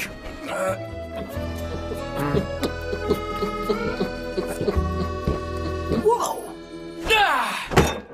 Bear me! Man, what a waste. You're supposed to enjoy good beer, not recycle it. Hey man, why don't you come over to my unit? Sounds like major disaster and his lapdog don't want you. State Section 3 is kind of new, but it's pretty easy if you know what I mean. Nice place to work, actually. Section 3? That public relations unit the brass set up to get the peasants off their ass? Guilty as charged, but at least it's not corrupt. Of course, no one gave us a budget to mismanage anyway. Don't patronize me! Listen! I graduate... Yeah, you're barfing on your shoes there, Ace. Transfer to the reserves. You swatting a few flies, huh? That's enough from you, Martis. The Army has no place for insubordinates. Go back to civilian life for a while and see if that straightens you out any. Boss, found another stray. Hey, I'm not a dog!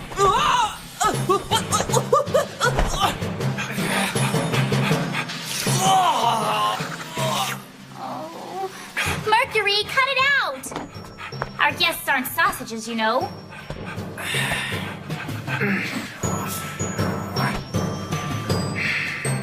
Oh, I just remembered. You're our 4th member, aren't you, Martis? Member? We should have another officer here soon. That's Captain Hunks. He's our CO. And that's Lily Stecken. Sergeant Major. Basically, we're low on people and firepower, too. Your being here actually helps a lot. Take whatever desk you want. I'll start some tea. It's appreciated, but I really don't plan on sticking around here. Say what? Sorry, guys. A little early to be calling it a career, wouldn't you say? If I were in your shoes, I'd put off that retirement. You're done investigating, right? Major Ronki and the Elite Corps? Are you taking the case? Are we going to arrest him? Guess it depends on what you dug up. Well then, you up for it?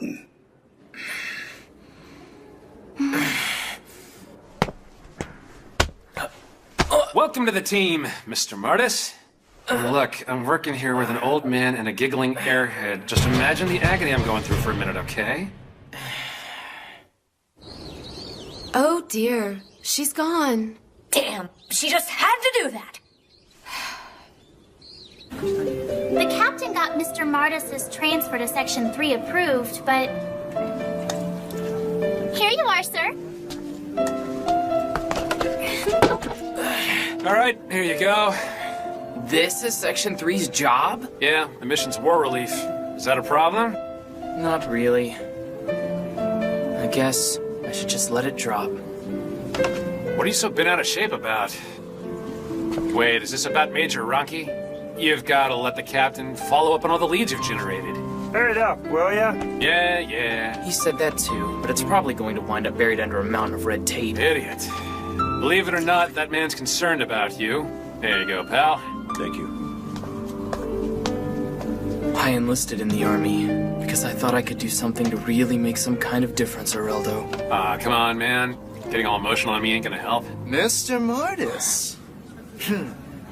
I heard you were in Section 3 now. Do you really like being a scullery maid? Ah, how the mighty have fallen, Mr. Honor Graduate. You would have been better off on the streets with the rest of these people instead of in Section 3. You're a really sad sight.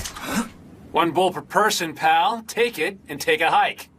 You're holding up my chow line. Bastard. And dishes go to the scullery when you're done. Just stick to your PR mission, smart guy. I've already had my supper, thank you. Now that's a 5-star jackass. Don't let it get you down, old chum. We're going drinking tonight. Martis, if you're gonna keep your clothes from staining, you're gonna have to find your drinking limits. You're late! Soldiers must be punctual. This is unacceptable. Oh! Look what smell! Sorry. Yeah, we tied one on last night. That is unacceptable! Who in the hell are you anyway? That's your new section leader, gentlemen. Lieutenant Malvin transferred from her prior post so she could start working with all of us here at Section 3. You will get along, right? Sure thing, but do you think you could ask our new section leader to put her letter opener away? She's the heir to one of the grand houses of the Empire? It sure looks that way. So what's a girl from the noble family doing in the army anyway? What else? A noble getting off on her power, of course. So we got a gung-ho rich kid the army doesn't know what to do with, riding our backs in a unit that nobody cares about, acting like she's the Emperor himself. What's the matter, Martis? An honor graduate like you ought to get along with her perfectly. It's not like I'm happy about it either. Being the puppet of a noble isn't my idea of a good time. What noble, Sub-Lieutenant? Do you mind if I sit down with you? No, feel free, of course. There's nothing better than building camaraderie over mealtime, wouldn't you say? Oh, most definitely. How goes the mission? Oh, it's going all right. Well now, it sounds like we haven't been getting that much done. If there's anything I can do, don't hesitate to ask me for it. I'm serious about war relief, gentlemen. Excuse me, please. Huh? You haven't finished your stew yet. I wouldn't worry. The boy doesn't eat much. That can't be good. A responsible diet is a soldier's duty. I think I'll have to talk to him about that. And would you look at that time? Excuse me. It seems like Alice wasn't welcome in the unit right away. I really didn't see the way Areldo and Martis were acting toward her. What if the sub-lieutenants don't like me and they're not telling me about it? What could I do about it if they did? I'm scared. I'm really scared. So what happened after that, Sergeant Major? Huh? Oh, you're talking about Alice, right? They still had their share of trouble getting along with each other after that. Even when Alice was putting her best foot forward, the two of them still weren't buying into it that much. Looking back on it, we were still trying to figure out what kind of unit we were and how we were going to get our mission done. What difference are we really making? Can we make a difference? And then, we finally got the mission that changed all of that. We're taking the elite corps commander into custody. Are you serious? I read Martis's report. Couple that with the reports coming from the north, Major Ronki is aggravating the damages of war for his own gain. The results speak for themselves. What's wrong? We don't stand a chance here, do we? A chance? Of arresting the Major and taking him to trial, and then finding him guilty of those crimes. We've been sitting around doing nothing, because we'll never have a chance, will we? Not a chance in hell! What? You'll never get anything done if you start waiting for guarantees and chances. Yeah, and if we botch this, we're spending the rest of our lives in the stockade! We have to be... Who does Section 3 exist for? For the sake of corrupt army officers? So we turn a blind eye while they get rich? So we can have meaningless jobs?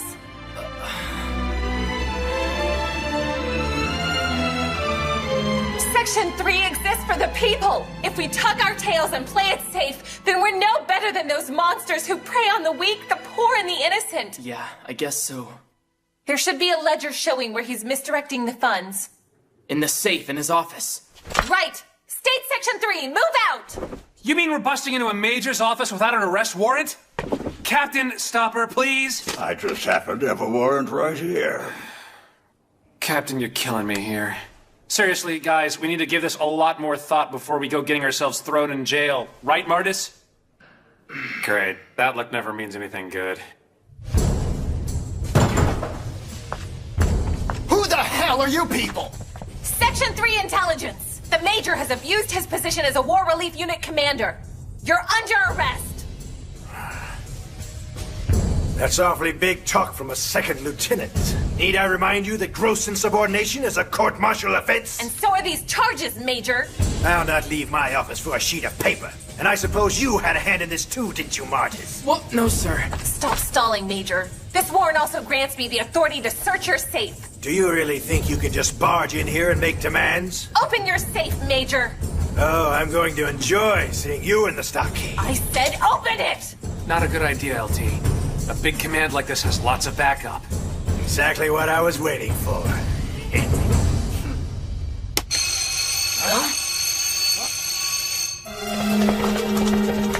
It's mutiny, guards. Huh? My aide here saw it with his own eyes. They tried to take this command by force. All right, everyone, let's just calm down. I think we're all overreacting here a little bit. Stop it, Major. Interfering with the investigation will only make it worse for you. It's quite enough from you, traitor. You're all traitors, and I'm gonna see you hang for it. You're the traitor here, Ronki, by betraying Martis and betraying the army. You betrayed the Empire. Take responsibility for your actions, Major. I've had enough of you. Kill them! Open fire! Huh? You filthy cowards! Rudolph, do it! Sir, right away.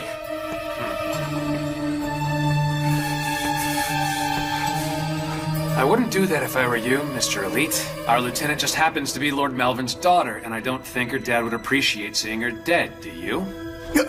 You're bluffing. Shooting a noble has a pretty steep price. They might kill you without torturing you first. What are you mumbling about over there? Just a little career guidance for the sub-lieutenant. What are you waiting for? Shoot them! Damn it, Rudolph, just do it! If you don't shoot, they're going to arrest us! Stand down! Look out!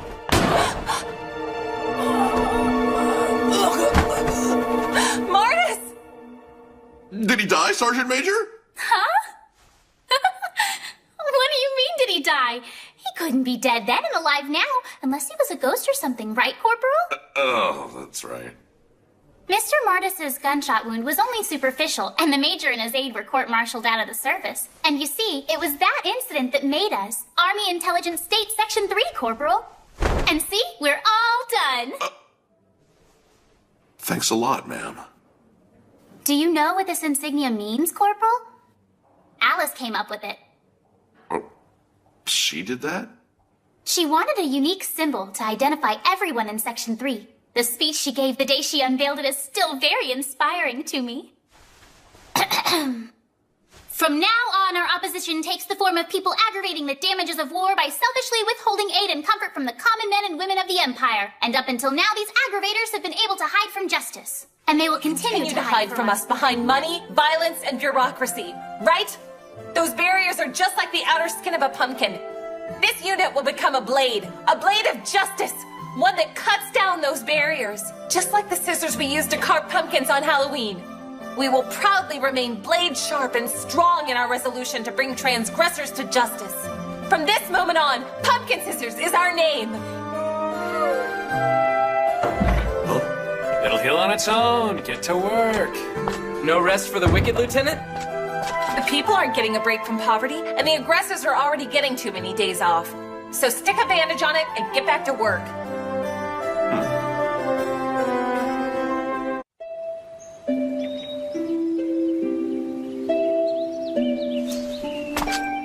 grandfather. It was good seeing you again.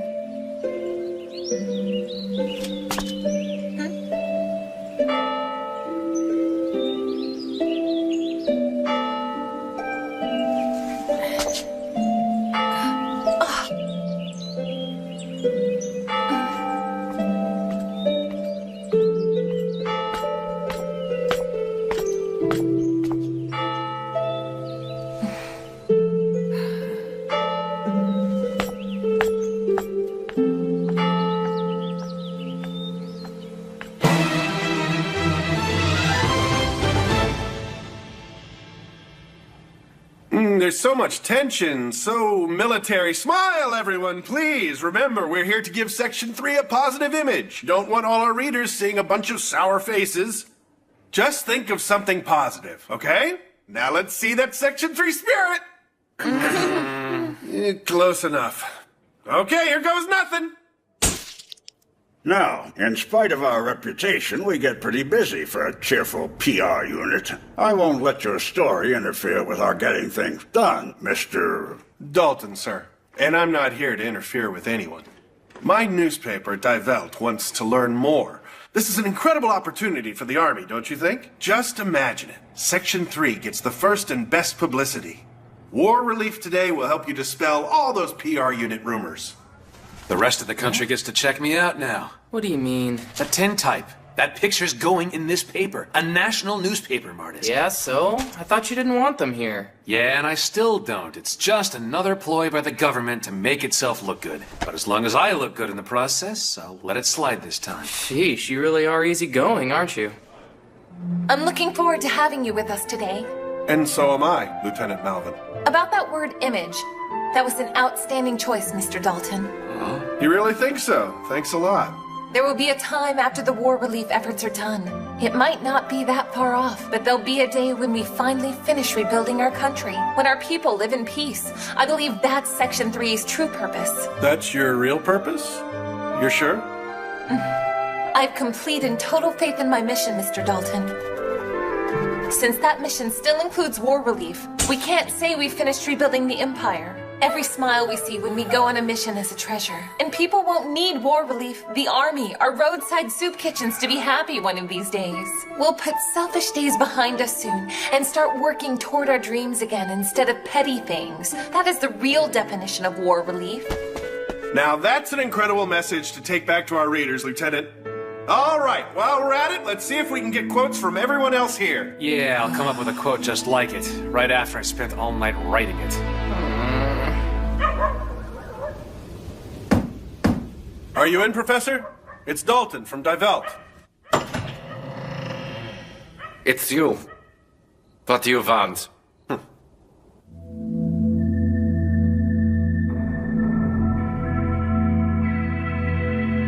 What's the story? Another special on tanks? Well, I just happened to see this. Your curiosity take you to a museum or something?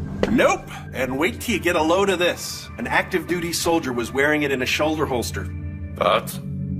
The last time we spoke, sir, you mentioned something about an absolute point-blank range attack. I seem to remember you telling me that the Army canceled the program and the gun as well. And yet, there it was, plain as day. Thanks a lot! Yeah, sure thing. We should be thanking you, Mr. Dalton. So, you headed home for the night, gentlemen? Yeah, not a whole lot of subject matter in the barracks, I'm afraid. Unless you count eating, sleeping, and showers. Now that's what I call a gun corporal. Well, just look at how big he is, for Pete's sake. Soldier like the big guy here can't hold a regular gun in his hand, so they made one just for him. Army's kind of funny that way, you know. I don't care what they said. That gun's been in a fight. Our friends from Section 3 were here before, and one of them took an interest in the door knocker. I'm sure those men know what that gun was made for. They didn't want to talk about it, but they really didn't have to. You know, maybe they never really put an end to that project. Maybe they snuck one past you, eh, Professor? Planning a story, Herr Dalton? I might be. That's why I looked you up. So then, tell me everything you know about that gun, Doctor, and don't leave anything out this time. Only if you tell me everything about the man who was carrying it, and don't leave anything out.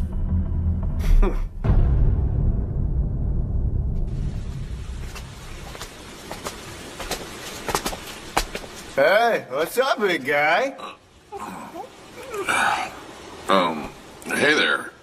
Are you okay? You're kind of early today. Is this you in this army picture? Yeah. I knew it! Said it was him! One hell of a good job you're doing there. Anything we can do for you? You just asked for it. The cute little blonde girl says some pretty nice things too, you know? I remember back in the day, I really wanted to make something better of myself, you know? If there were more guys like you in this country, then maybe we'd start getting stuff done around here. Know what I mean, big guy? Good morning, Section 3. Wow, you're early today, Areldo. Did they get my good side or what? It's so small I can't tell. How do you think people are taking it? Everyone seems to like the work Section 3 is doing. Like who? Like my neighbors. You know that quote the lieutenant made? It was their most favorite. Really? Just imagine the future. It's just a small step, but it's the first step toward war relief for our people. I say so. 2 beers. That's 4 marks, Rick. Just put it on a tab. Don't even think it. The owner wants the money you already owe him. Give me a break, will you? Hey, what are you reading anyway? This tripe. Oh, yeah, I saw it. So what? We've met before, while I was visiting my brother.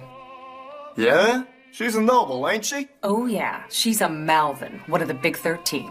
The army brass cooked up that war relief BS for the newsies in the first place. She's probably only doing it so she can feel better about being so damn rich anyway. And the guy who wrote that crap is probably on the army's payroll. Maybe. But I've got an idea. Yeah? What's that? I think I've found a practical use for my brother's manuscript. Not that thing. Why even bother? I don't know what you're driving at, Cecil.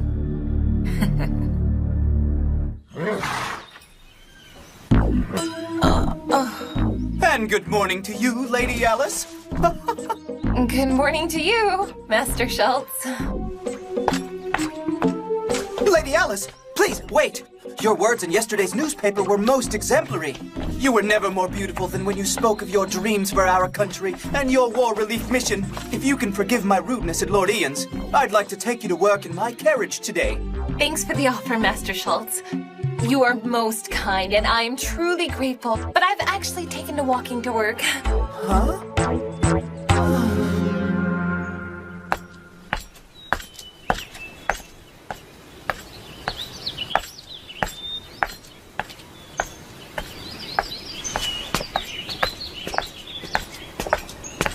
Begging your pardon, but are you Lieutenant Malvin from Army Intelligence? Yes. We've seen each other at the cemetery a couple of times. Oh, that's right. How are you today? I had a feeling that was your picture in the paper.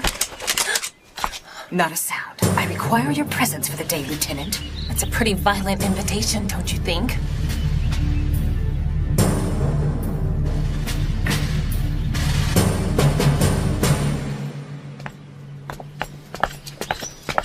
Lady Alice!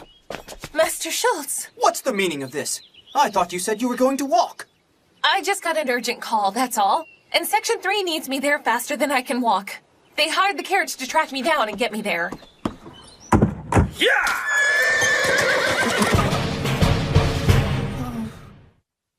That's great! And this is just some of it. These people are really counting on you. Well, looks like we could use more publicity then. But, this looks like criticism. A militaristic charade. Guess they've got a point. It goes along with the territory. You write a story about the army and everyone wants to cheer or complain about it. So what's the matter? I'm just so happy, sir. It's just so gratifying to know that so many people are finally supporting us. Matter of fact, the city editor has already given the green light to another story. Huh? And this time around, we want to do individual pieces on each and every one of you. Take Corporal Olin, for example. I'm sure you have some fascinating stories to tell.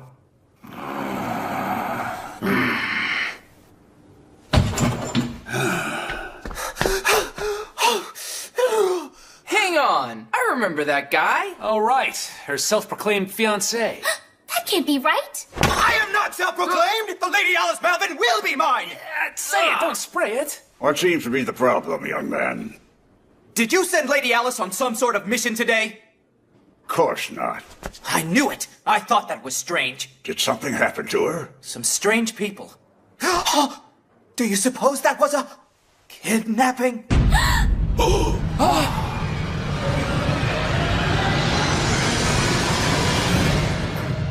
Just to be safe, I probably shouldn't write about it, huh?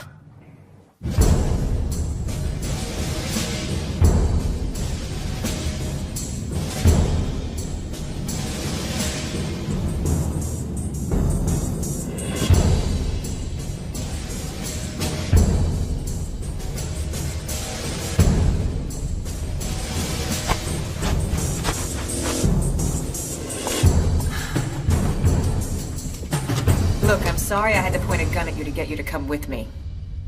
One other thing. Why did you come without a fight?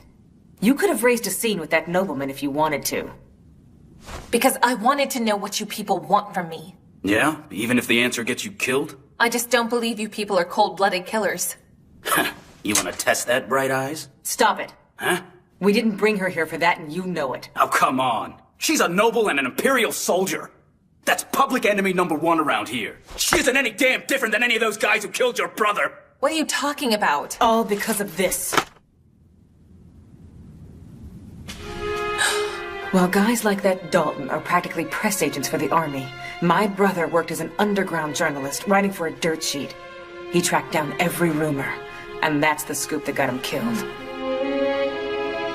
Ever since my brother started keeping tabs on this thing he said the army was covering up, he'd come home every night saying he felt like someone was following him. And I guess they were. What cover-up? Just keep on listening and you'll find out. My brother died long before he finished it. The manuscript.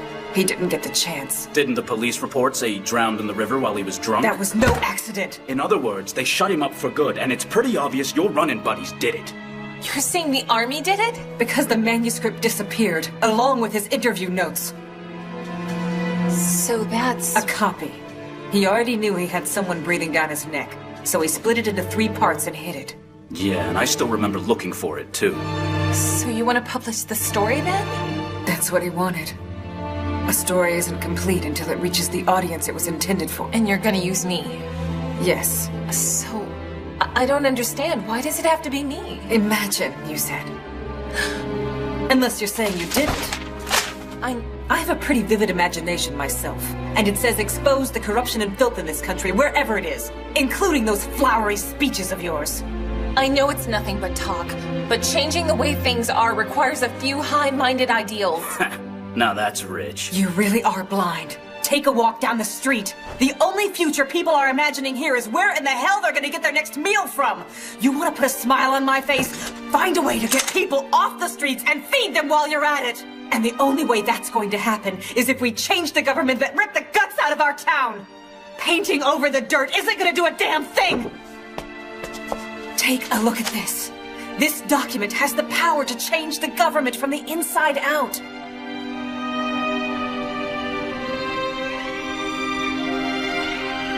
The Invisible Nine? Oh, did that surprise you a little? I'm not surprised she doesn't know about it. Otherwise, she couldn't run around selling all that sunshine, could she?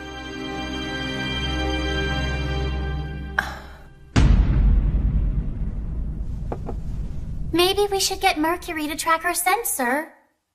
It's no use. They weren't moving by foot, and we just found the carriage that they used. Can't we start from where they found the carriage, sir? We should try it. Given our options. We still haven't heard from her, have we? I guess we're going to have to count on Areldo this time around. And maybe Lord Schultz can use his connections to move things along. Yes, that's the exact same carriage. Where did you find it? Where is she now? We still haven't found her. The carriage turned up on the south side of the capital without any driver for hire or papers. I'm afraid finding it really hasn't helped that much. Yes, I understand. I should have been more forceful in my insistence that she ride with me in my carriage that morning. I'll start searching. And where are you gonna look exactly? I'm not so sure. I just know that I have to. She's out there waiting for us to find her, Mr. Martis.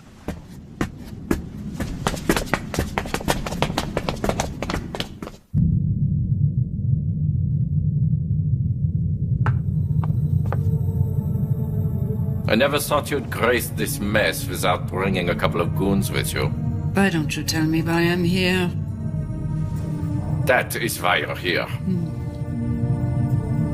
The tank is the world's most powerful land-based weapons platform. Infantrymen are not supposed to be able to beat them. Even with your resources, you walk a dangerous line between making better soldiers and playing God. That's a bit dramatic. Necessity is the mother of invention. And you, of all people, should agree that wars have a way of spurring all kinds of inventiveness. Disgusting. And just how did your little inventions fare when the war was at the height of being prosecuted? The war is over, Professor, and the experiment has already moved on to the next stage. What? The war was a crude testing ground, and there are different kinds of fighting. The challenge before the subject now is whether he can adapt to those changes in his environment. What do you mean by that? My, what a one-sided conversation. Who told you about my sweet boy anyway, Professor? Some reporter said his name was Dalton from De Welt. Most kind of you, Professor. I'm afraid you weren't supposed to have that information.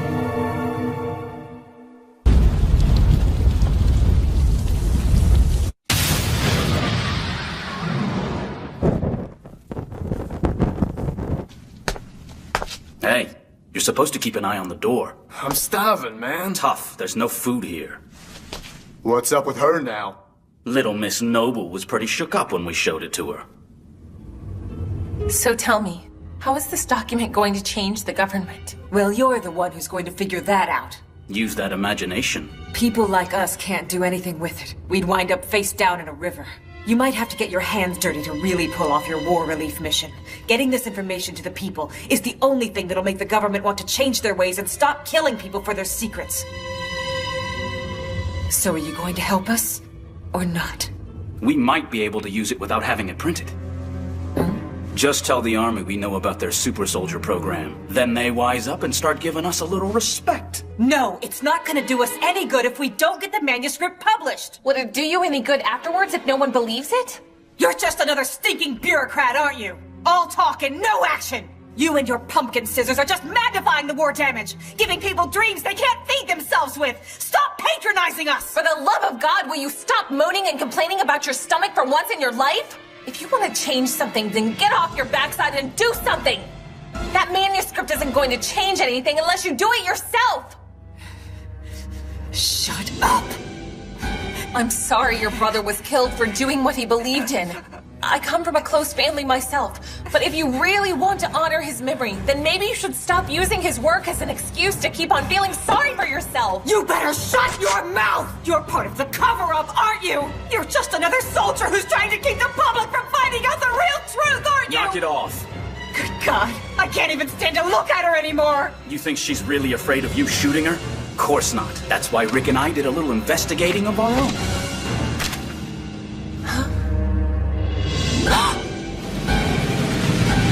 Oh, so you do know each other. You ready to step down from your pulpit, princess? But while you've been shooting your mouth off, what do you think's been happening to your sisters? Let your imagination chew on that.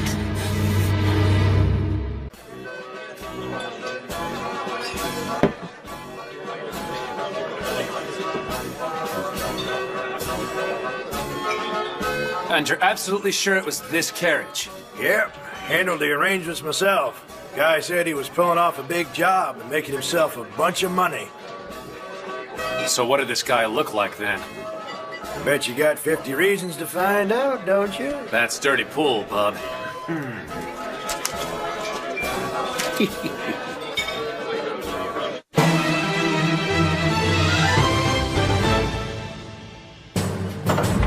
How's it going today? Oh, it's you. We're kind of busy today. Then Lieutenant Malvin is still... No comment. And I'm not giving any interviews either. Go on, hit the bricks. Consider it done, sir. I'm gone. Oh, I just remembered this. You heard the news that Professor Cortu, the father of the tank, passed away, right?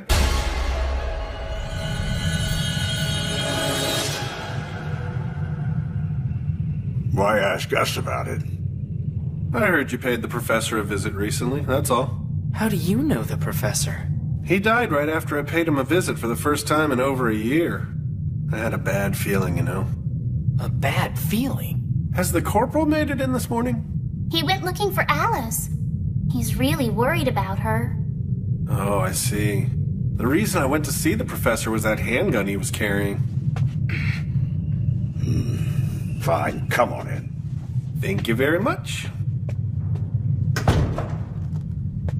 Mr. Dalton, I had my own doubts when the corporal first joined the unit.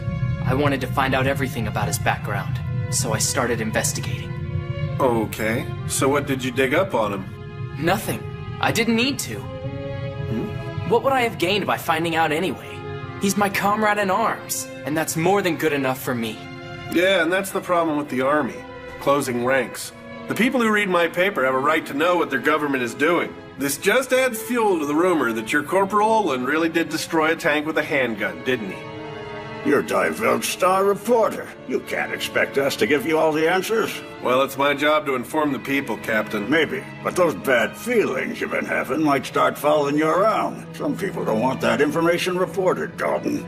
So you're saying the professor's passing wasn't an accident? Are you sure of that? You need to start thinking about your safety. And don't try telling me that every word in the paper is immutable truth. We both practice deception every day.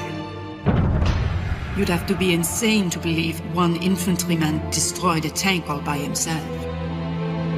So, you created the Invisible Nine. That's a rather strong accusation. Oh, is it now? It's not like any sane person would believe it anyway, would they? If something like that got out, I'm sure a lot of heads would roll up at the top. Suppose we should avoid such a scandal. A wise decision, Captain. I'd appreciate it if you maintained that stance in the future as well. Some things are better off left alone, Mr. Dalton. Certainly you can see that truth. No, I can't say I do. Knowledge is a weapon, sir, and you're trying to duck and dodge incoming fire.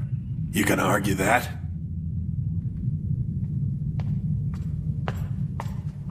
Huh? Miss Alice! Lieutenant! I'm sorry for the trouble. Just happy to have you back. What happened? Well, it looks like I've worn out my welcome. Pardon me. I was kidnapped by a group of rank amateurs. They want to use our newfound influence with the media to publish a story. About what?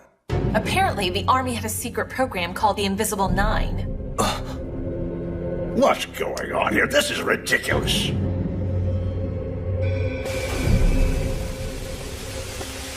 Huh? Sub-Lieutenant?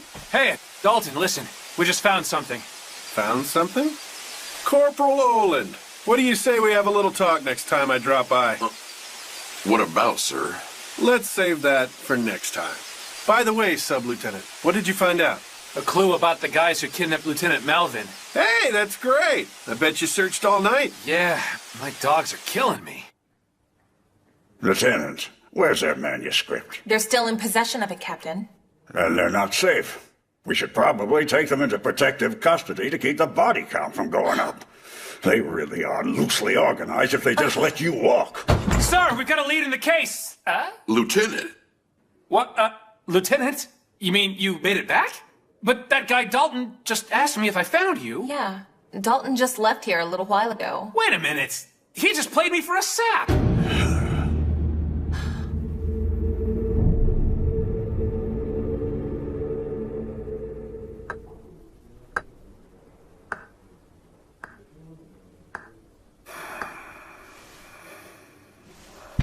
Huh?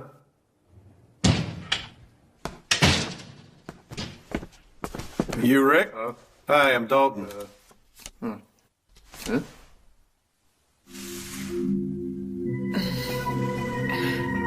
You know, I actually started the day following Lieutenant Melvin's kidnapping, and what a surprise. Hey, wouldn't you know it? Another scoop I was following landed right in my lap. What scoop? The Invisible Nine. Look, Rick and I already discussed this. We don't have to rely on some noble like her. This guy works for the biggest paper in town. Give him that story and it's front page news. You can finally make that happen. On top of that, the guy says he'll buy it from us at a good price. We can kill that bar tab. We can get anything we want now. Wouldn't that make your brother happy too? Talk to me, what's wrong? How can we be sure he's going to run the story? Come on, he's from the biggest paper in town, you know? Not happening. My brother didn't trust the mainstream press. He didn't want to be a press agent for the government. That's why we're taking this to Section 3.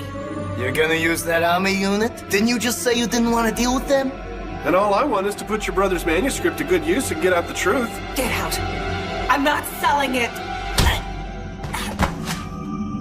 Did you really have to go and do it like that?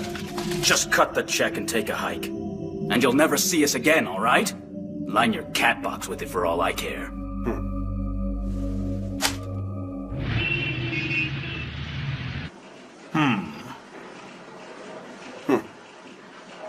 Where did you get this from?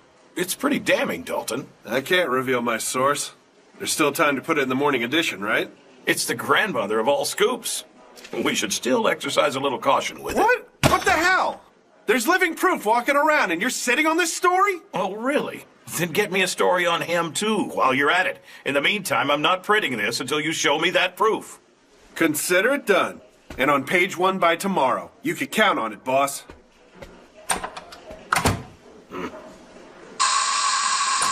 Yes, you rang, sir? There's a certain place I need you to contact immediately. And tell them it's urgent.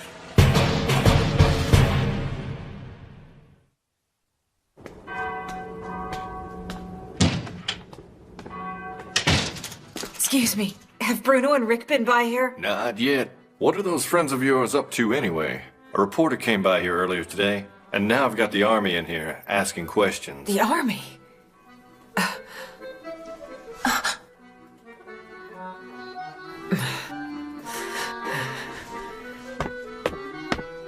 Did you send that guy here? What's wrong? She's hurt. We need to get you to a doctor. Don't you dare! Wait a minute. Who do you think I sent here, Cecil? That newspaper reporter! You're scum, you know that? You talk about equality, but it's all about your jobs, isn't it? You're all worthless! So he went after all. Don't play stupid. Did you tell him about the manuscript? It's gone, damn it! That son of a bitch flashed a check at Bruno and Rick to make them sell it to him! There you go. That's what I told them the first time, Soldier Girl. They said they were gonna make some big money and someone gave it to them. It wasn't about money. It was about cleaning up this country's filth! Maybe. But we're taking care of you first.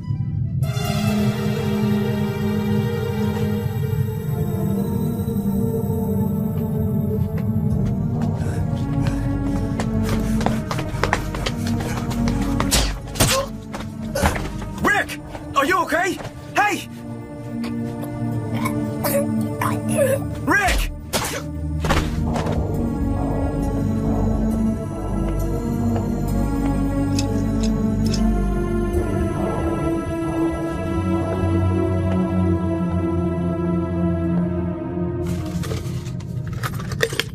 I need you to get this back to the captain just as fast as you can, Mark.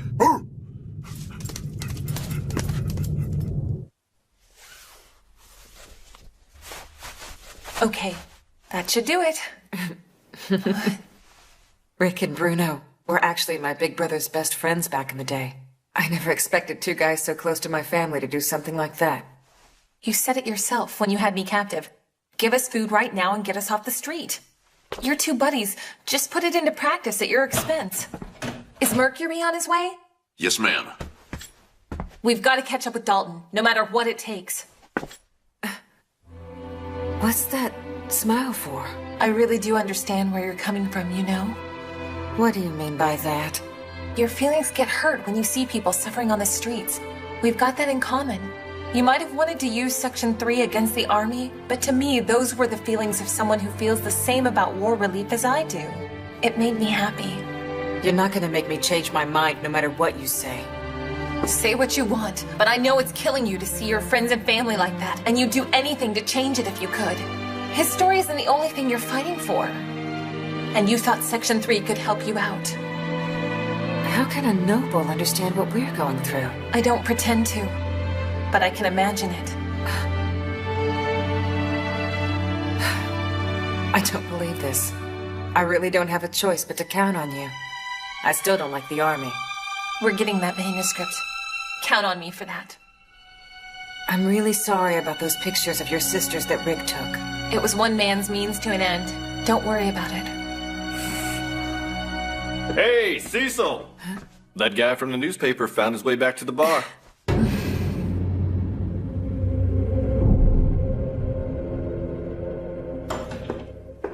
Well, hey! I was hoping I'd see you again if I showed up here. I was thinking the same thing myself.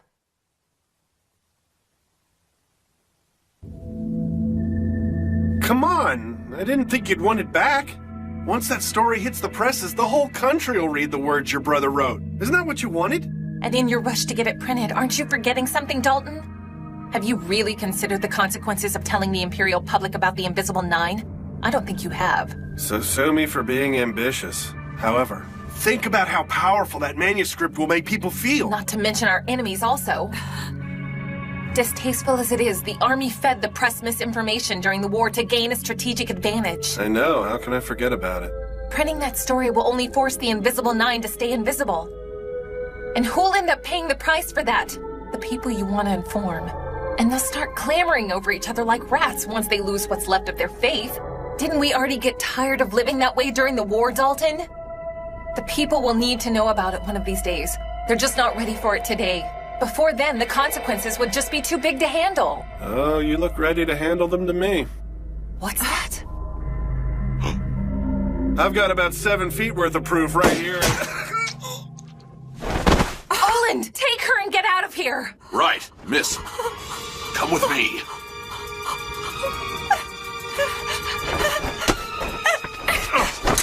Watch out! Get down!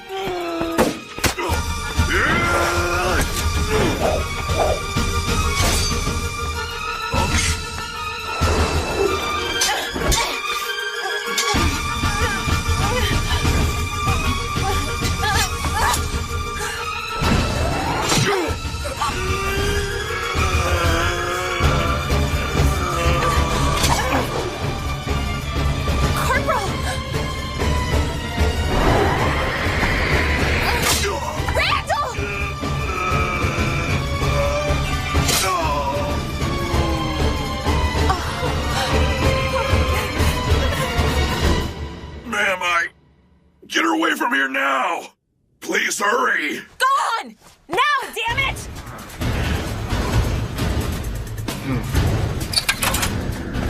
Is that...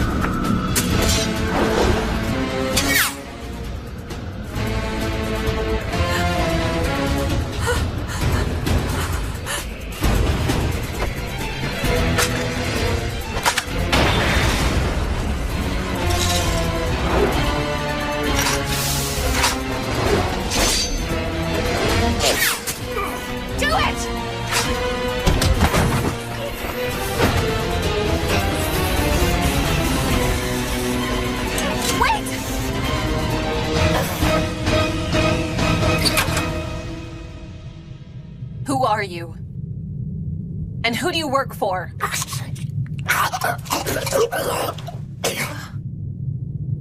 why? To keep quiet. During the war, spies had their molars replaced with poison crowns so they couldn't... Corporal, you need help. I'll be okay, Lieutenant. Go ahead and get that manuscript. We're still in danger of losing that restored future you were talking about. Am I right?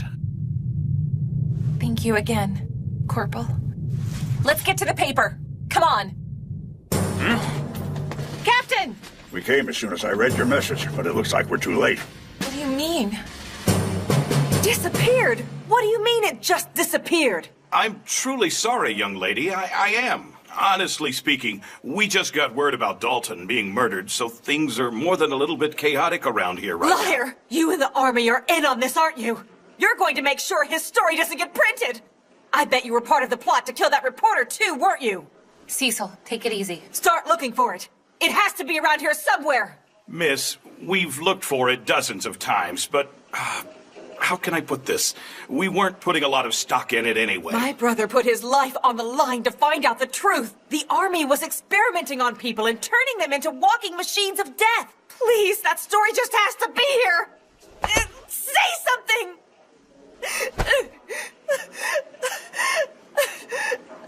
We were right there in front of him when Dalton was assassinated, Mr. Chief Editor. And you know what that means. There are plenty of people who are willing to kill to keep those secrets buried for good. And that's all the proof we'll ever need that the manuscript her brother wrote was a factual account.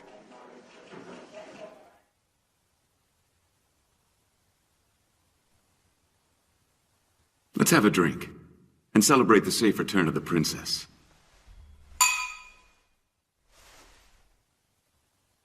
Kidnapping an army officer was especially courageous. It's honestly enough to make me wonder if these people are regaining their collective backbone. Could it be that this country is leaving its post-war stagnation and Renaissance is just right around the corner? Overly poetic, maybe? Well, I am something of a romantic.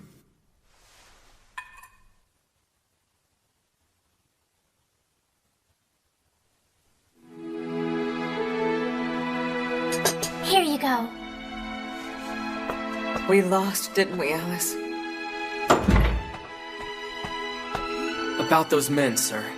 Their bodies just turned up. Bruno and Rick, too. I'm sorry, ma'am.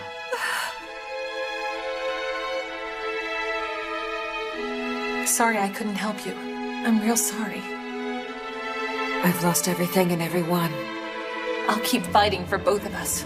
I might have to back down, but I'll only do it to get a foothold on victory. Sometimes you have to lose a few battles to win the war. And what do I do about this empty feeling inside? I told Dalton what the name Pumpkin Scissors meant. Did you happen to see it in the article? Yeah. When I came up with that name, I wasn't afraid of anything or anyone. I really thought Section 3 would change the world as we knew it.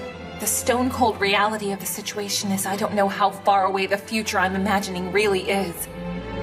And that's exactly why I want to fight a war that will never disgrace this name. I'll never forget this feeling and the frustration that goes with it. I was wrong about you. However, I wasn't wrong when I said war relief was impossible.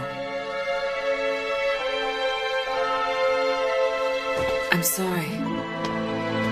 Goodbye. Captain, did we fail this time? Everyone we tried to protect wound up hurt or dead. Was I mistaken? Damn it. We're always gonna have days like this. This isn't the last.